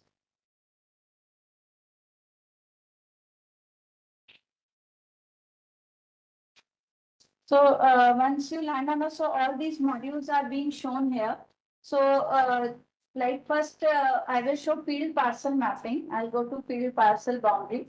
So here you can go for generate new field parcel. So you have to any shapefile you can provide for that area. You can generate the field parcel. So recently, like I have generated a parcel for Cathal, and it has been generated using the model of convolutional neural network. So you can see how beautifully it has generated the parcels. You can see here. So very beautifully the parcels have been generated, and you can download this shapefile and do parcel level analysis. Any parcel level analysis can be done on top of that. So this is field parcel mapping. So segmentation has been built in this. Next, like for ground truth and spectral libraries. So ground truth library. So here, this is the dashboard for seeing the ground truth. So here you can see we have ground truth from various sources like digital crop survey, general crop estimation survey, Krishi DSS. Krishi DSS means whatever data has been collected using the Krishi DSS mobile app. And MNCFB data means the old MNCFC data. Earlier, we used to collect point survey data using Bhuvan app. So all those has been kept under MNCFC. So old data also we have kept. And currently, like for example, Krishi DSS, I'll select, let's say all states. So I want to see, let's say I want to see what is the ground truth data collection during the current Kharif season. So here you can select all the crops. And current year season, I would say Kharif and Shoulder. So here you can see this is the data which has been collected during the Kharif season. So current Kharif season already the field survey has been started and all data has been. So here you can see MP, Rajasthan, Maharashtra, Karnataka, and Assam, Bihar, West Bengal. Already the field data collection has been started. If you click on any point, you can see the details also. Here you can see the survey date is 15th August. So all the details you can see along with the images also. So the field which has been surveyed, so all images you can see. So all those data you can view here, and you can download also. There is one download GT points also. So one dashboard is there. So whatever GT source data you want to download, you can download in the form of shapefile and use it for that. So next, I'll show crop weather watch group. So under crop weather watch group, also here you can see. I'll not go in detail of each. Users can explore. Just I'll have a glimpse of this. So here you can see there are many parameters. You can see rainfall deviation, cumulative rainfall, SPI. Then you can see temperature data is there. So all these parameters are there. In fact, from this you can have selection. If you want to see what is the temperature in only rice growing districts, so you can just select. So it will show only for the rice growing districts also. So that way, many analytics has been built in. And if you want to see only on the agricultural area, so it will show only on the agriculture area, not forest and other LULC area. So that way you can see. Then we have soil moisture also. Soil moisture also you can see under soil moisture we have root zone soil moisture anomaly, which I showed in the presentation. So this root zone soil moisture anomaly every week we are giving as input to the ministry. So this can be generated on the fly from this. So you can select any state. Let's say if I want to see for Haryana. So this is a daily product. So any date you can select, let's say district.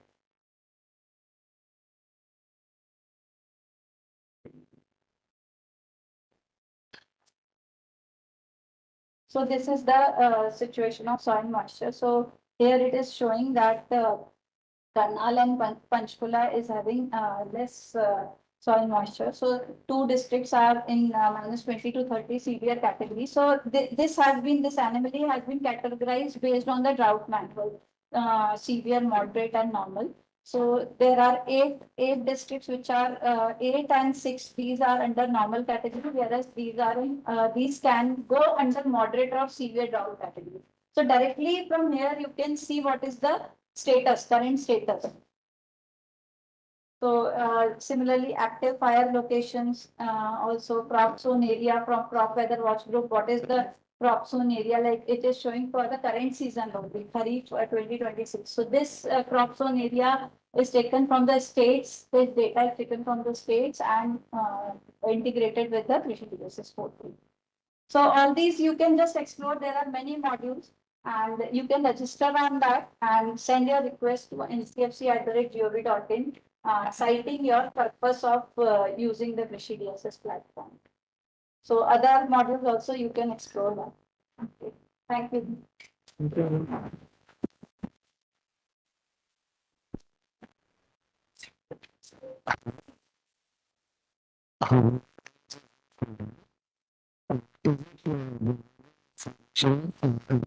Citizen. Yes. You mean any citizen? Okay. Okay. Query? Question first. Hmm? Question is. Okay, thank you. Thank you so much, ma'am, for the insightful presentation and for sharing the DSS perspective for data-driven agricultural decision-making. It is now my privilege to invite Dr. Neetu, Scientist, Regional Remote Sensing Center North, NISC ISRO, presenting on behalf of Dr. Sameer Saran. She is an agronomist and her expertise are in the digital agriculture. Ma'am, may I request you to kindly address the session? Please share your presentation and unmute yourself. Yeah.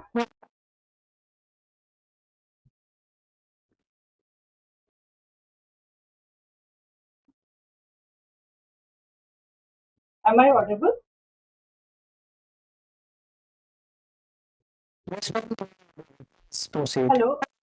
Yeah. Present. Okay. Sharing window.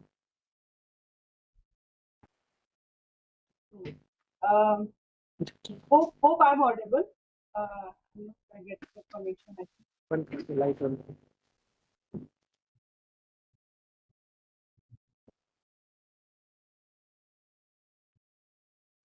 Nice. Yes. Yeah. Is my screen visible? Yes, ma'am. Okay. First of all, good afternoon to all, and apologies on behalf of Dr. Sameer Saran sir. So myself, Dr. Neetu, I'm scientist at RRC North and RSC, and today I will be briefly present the ISRO's role in advancing decision support systems and monitoring, reporting, and verification through geospatial technology with a focus on agriculture. The key message of this presentation is how we are moving from the satellite observation to the actionable intelligence and evidence-based decisions. So the outlines of my presentation, the first, what are the major challenges and why we need the geospatial intelligence? What are the major satellite data and Earth observation data we are using for agriculture? Then how ISRO is helping in terms of the geospatial program and the themes for agriculture. And then from the satellite data, how we can uh, come to the decision support system. Then geospatial DSS for sustainable agriculture. What are the examples for that? With the multi-sensor and AI/ML enabled solution and few case studies, and then I will end with the challenges. So in agriculture, we are facing multiple and interconnected challenges like food production security, water scarcity, climate variability, land degradation, increasing farm level variability. Here, the important question for decision maker is not only what is happening, but where it is happening, how fast it is changing. So this is where the geospatial technologies provide a major advantage by delivering especially explicitly, timely, and repeatability information for over the large area. So today we have access to a wide range of Earth observation missions. Like here, the optical data provides information on vegetation and the crop monitoring, while STAR provides information on crop structure, soil moisture, and all weather monitoring. With NISAR data, with the availability of the dual frequency L and S-band SAR data, will further strengthen our capability for monitoring crop biophysical parameters, biomass, and the soil-related information. So these are the major data which we are using currently. ISRO has been supporting Indian agriculture through several operational programs. Like it is starting from the FOSL program, which focuses on the agricultural production forecasting, NADAMS on the drought assessment, Chaman on horticulture assessment, and Suplam, which is the in-house program for ISRO on agricultural assessment and the monitoring. And a part of that, the various collaborative programs with the state and other agencies. So an important aspect is that these are not only technology development initiatives, many of the methodologies have been developed in collaboration with user agencies and transferred to the operational implementation. Now, for our work has progressively moved from basic mapping towards analytics and the decision support. So for crop monitoring, the SASTA used the AI-based approaches for crop mapping from the EUS4 SAR data and which integrated into the Bhunidhi geoportal of NRSC ISRO. So this tool has been made open to the operational agencies including MNCFC. Then agricultural productivity and yield estimation and GEF-7, the smart sampling for the optimizing crop cutting experiment locations, complemented by the semi-physical and AIML-based yield models to reduce dependence on the manual CC for PMFPY. So these techniques are transferred to MNCFC for operational implementation.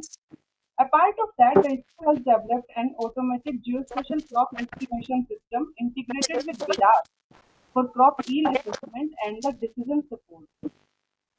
NADAMS is the drought assessment and monitoring. So under this, the national scale agricultural drought assessment and monitoring system has been developed with the Ministry of Agriculture and state agencies and transferred to MNCFC for operational implementation. And a part of that, under Indian Space Policy 2023, Indian satellite data is open and free for government users, and data coarser than 5 meters is available openly to all users. A part of the National Agricultural Land Use Mapping Program, the annual 1 raised to the 50K and 1 raised to the 10K land cover and land use data set for land use planning, food security has also been developed.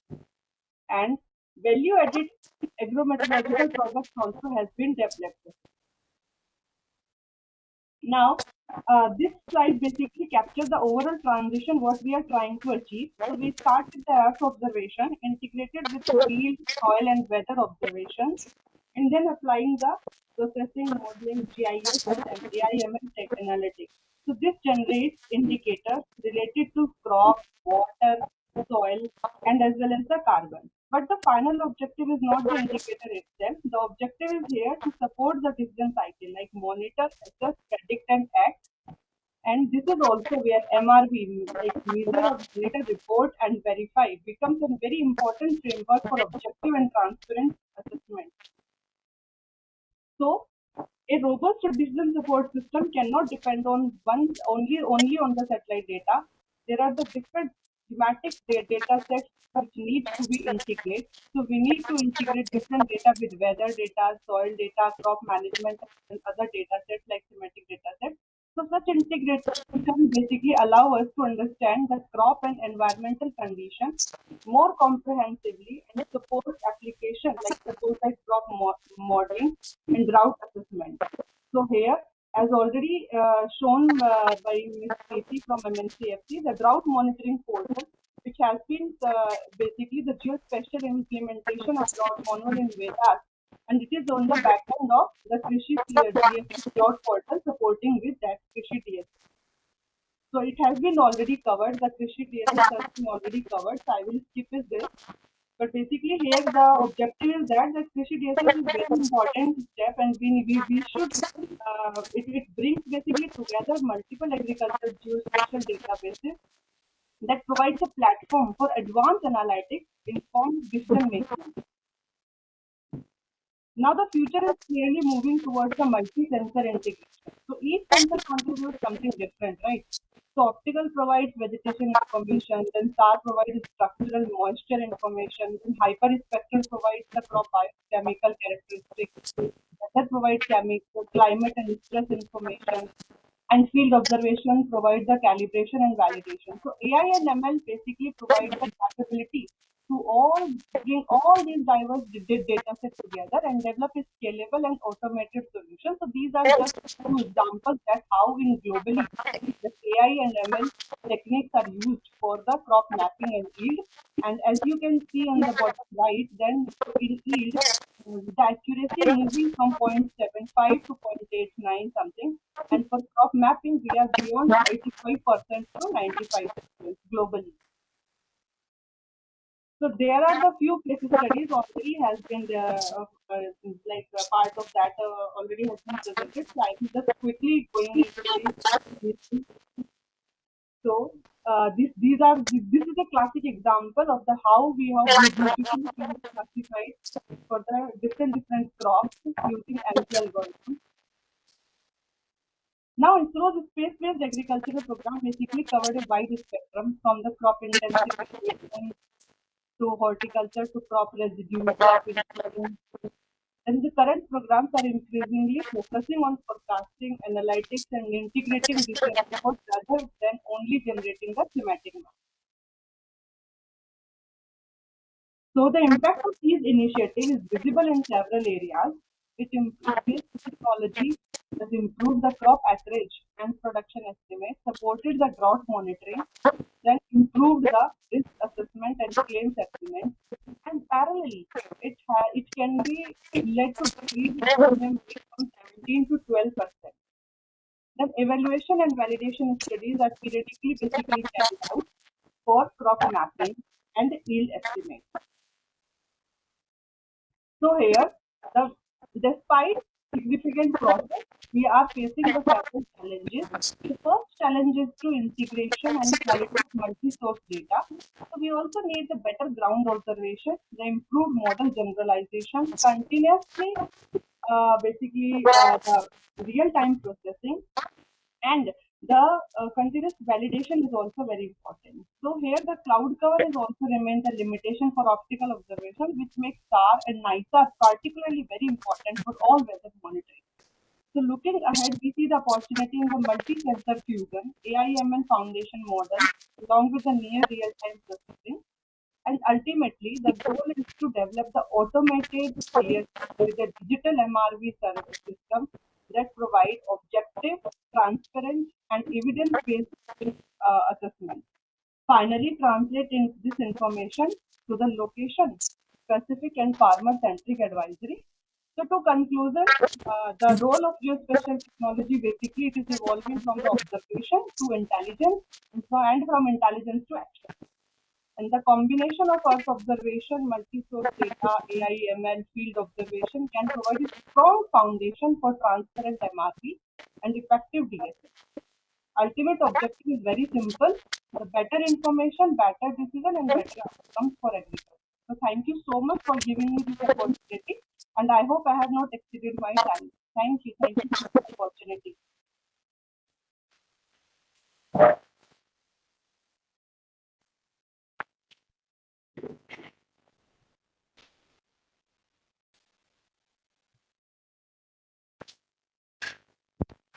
Thank you very much, ma'am, for the valuable presentation and for sharing the role and potential of geospatial technologies in strengthening DSS and MRV.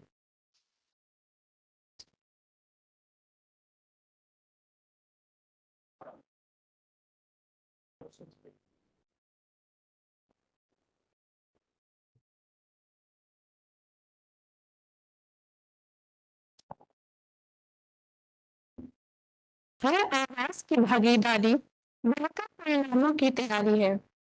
We now begin session 4, the technical roundtable on DSS and MRV strategies. The roundtable is intended to translate these presentations into practical design, considerations, and actionable inputs.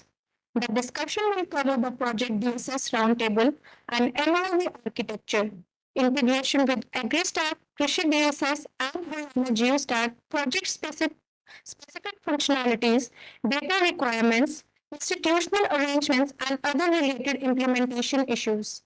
I request the participants, HASEC and FOLUR colleagues to engage actively and contribute their technical and institutional perspectives so that the discussion can help shape a practical and interpretable way forward.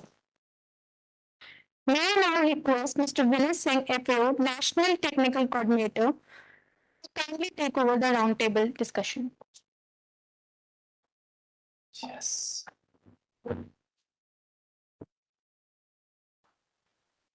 Okay, thank you. Good afternoon again.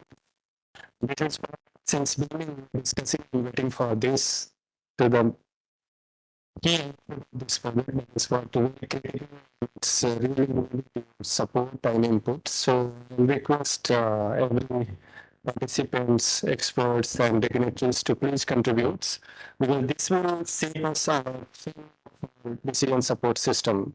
You have seen many presentation on the DSS from ISRO, MNCFs, RCX, and our work project has done with the existing system there. Since if the system exists already, so what we can do to strengthen this system, system and verifications. So the purpose of this role is going to be it's the people sitting here and talking and the discussions. So we have some questionnaires. There are several questionnaires we want with the answer and suggestions and feedback based on the expertise and for 5 minutes for each groups. So groups and each groups we 72 questions and so the facilitating discussions is around and we have a chat paper also. So on chart paper you just have to put the bullet points. Very simple. We don't want details, but we want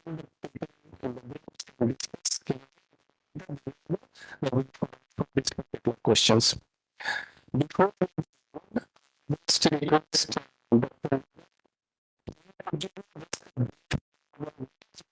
it's not just this workshop is happening. So under the decision support systems to be discussing existing system. This 6-7 months the DSS was not enough how it is now. So the system which will be states that should be institutionalized in the system. So we don't duplicate what is existing, but still we want to find how we can support the existing system of DSS, AgriStick, and MRV. So this is going to come. So in process should be in the you've seen presentations implementation of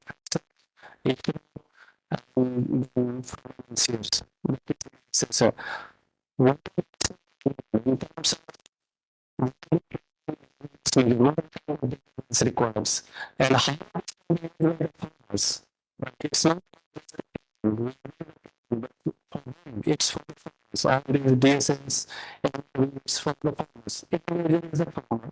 So so benefit of so access to the actions when the group forward discussions. So the expectation some cases. So be to okay, this one expected. This is the state system. What we can do? What do you see? So, time. So I just introduce what is the DSS for this particular project. And since a lot of time has passed, so we have the technologies which were just a moment.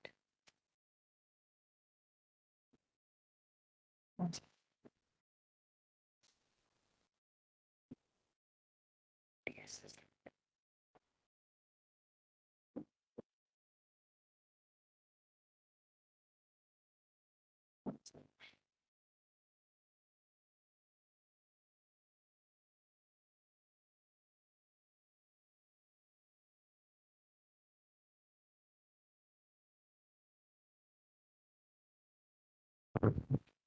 Have actually moved forward. Because the time project was implemented. So technologies have evolved in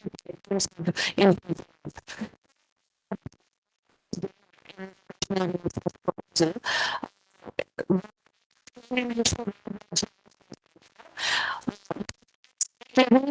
Use metrics. One for components in the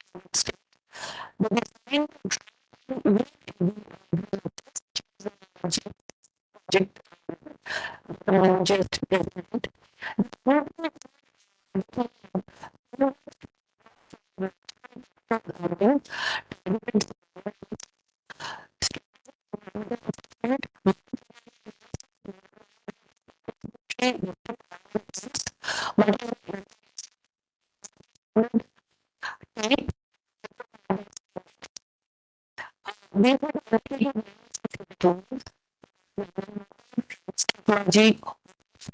system. Now,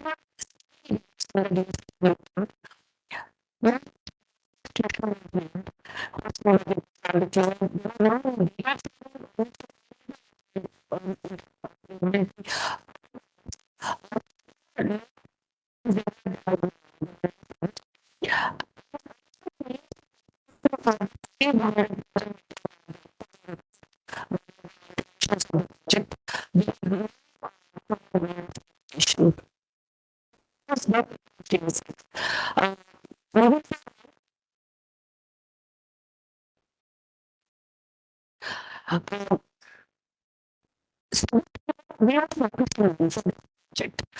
We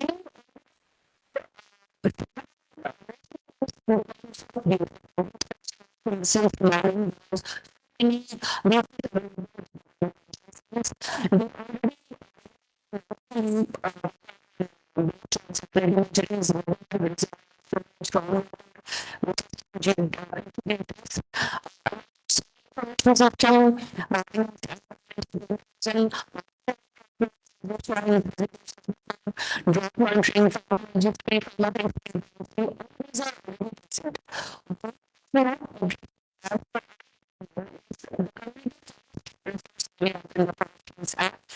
the project aims to validate. We have to continue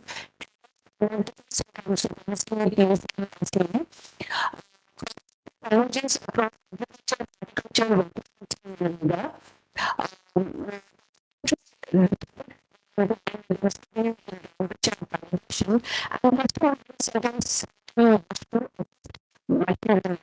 now we have four questions. We have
Slide data, which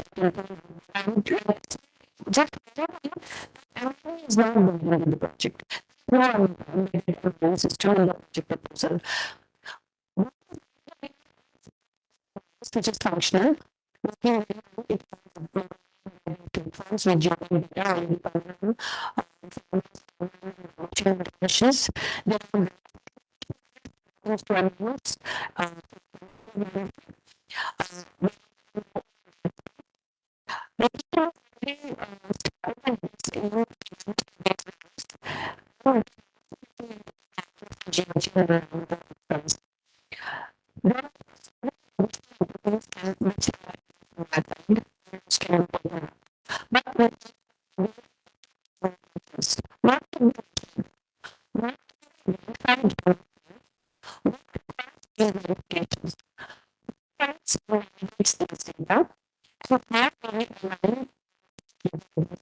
Systems. So we questions and things general questions also like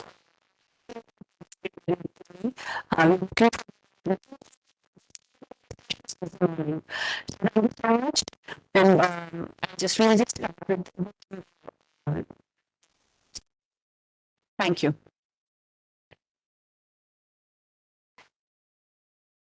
Okay. So exercise as well. So exercise is how the group. So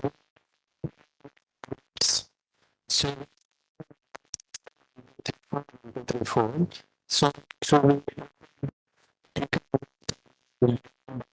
so mix and two groups and two groups of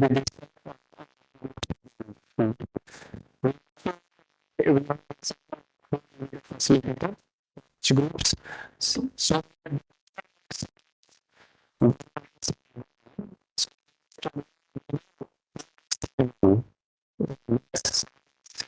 so in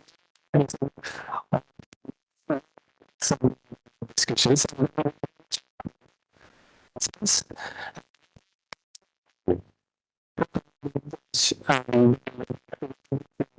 just simple this particular questions. Start with some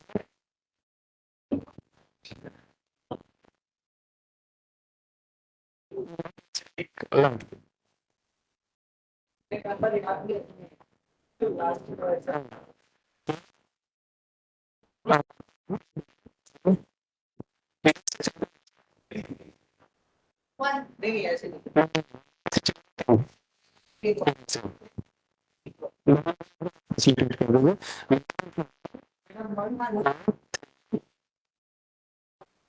one two three four ऐसे अपना अपना number याद है सब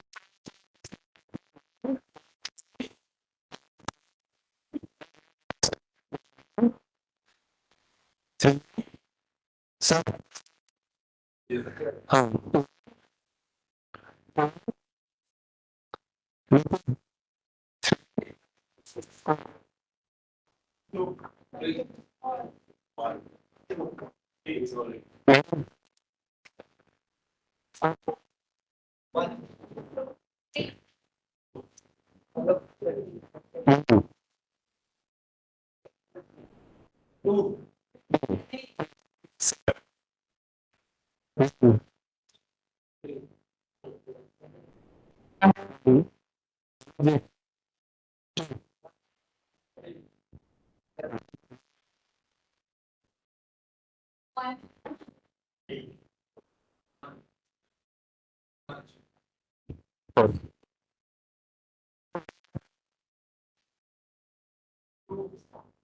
अच्छा आपने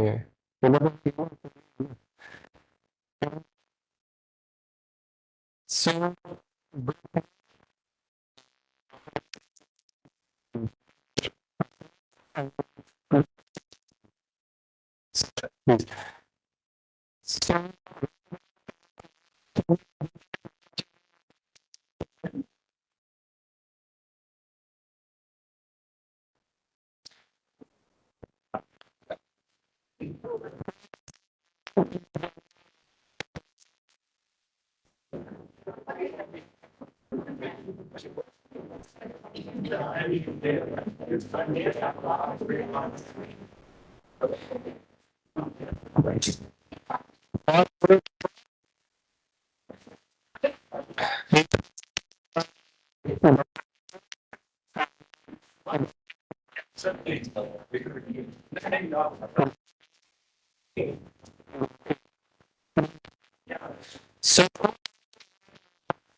so so uh,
uh, so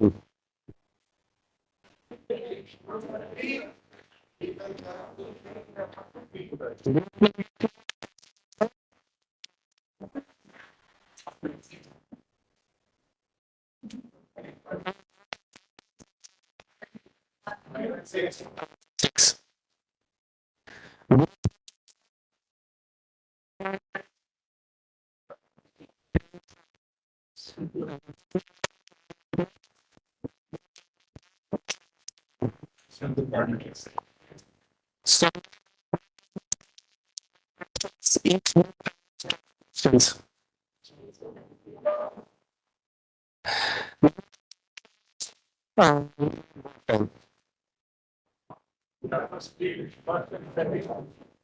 So,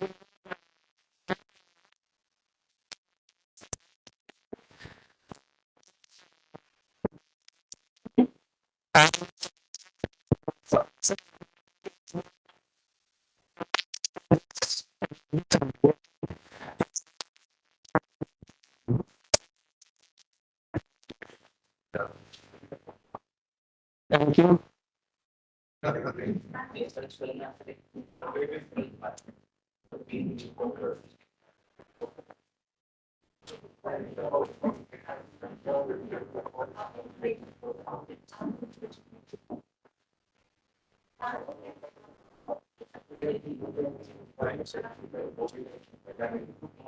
Yeah, I mean, first I think just note down the important point and then we discuss. Yes.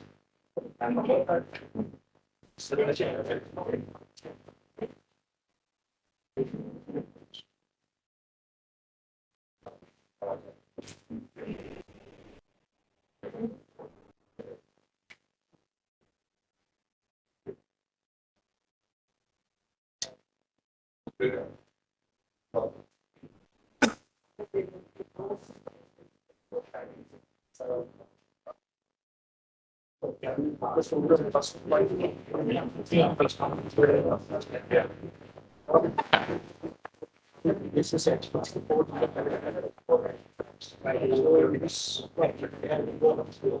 so the key value of content is that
so that's why we find out domestic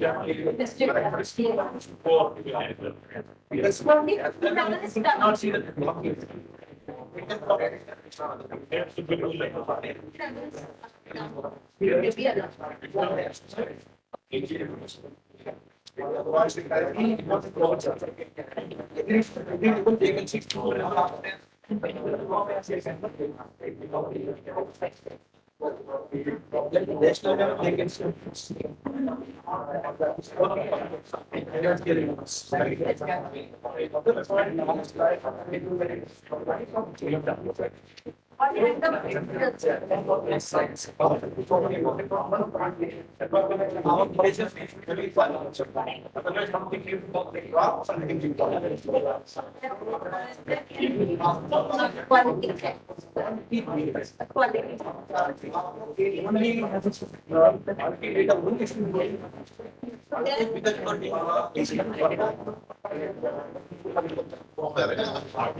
मैं तो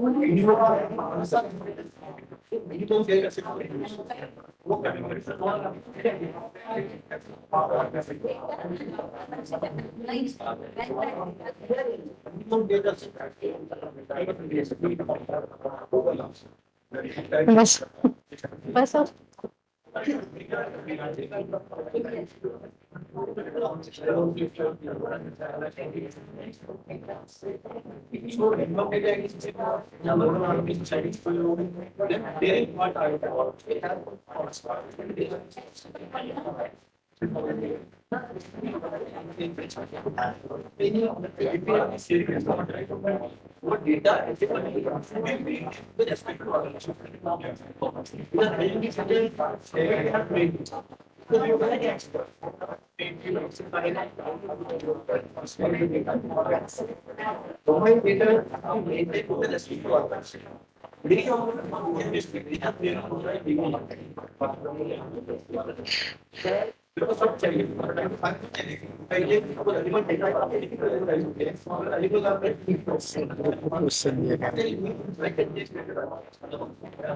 तो question मिलेगा क्या question?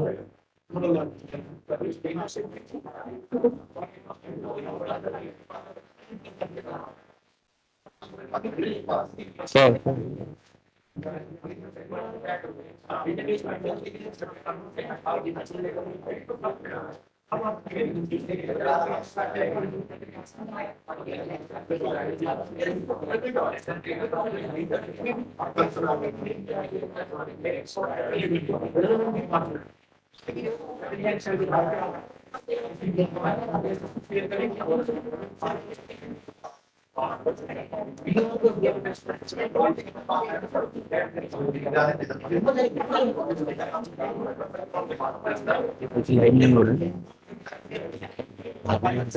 ये दिख रहा है सिर्फ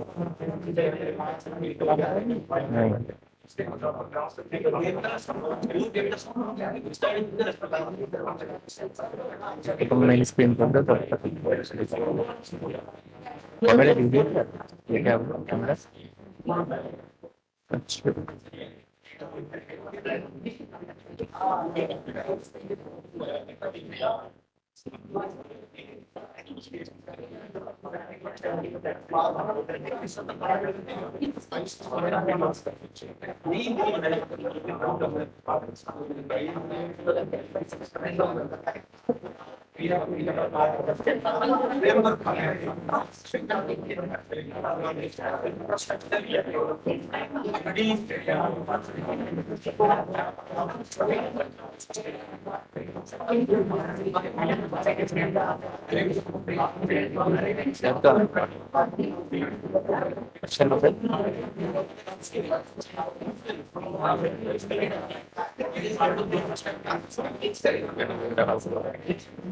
बारी के पड़े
लिखा আছে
So this is how correct.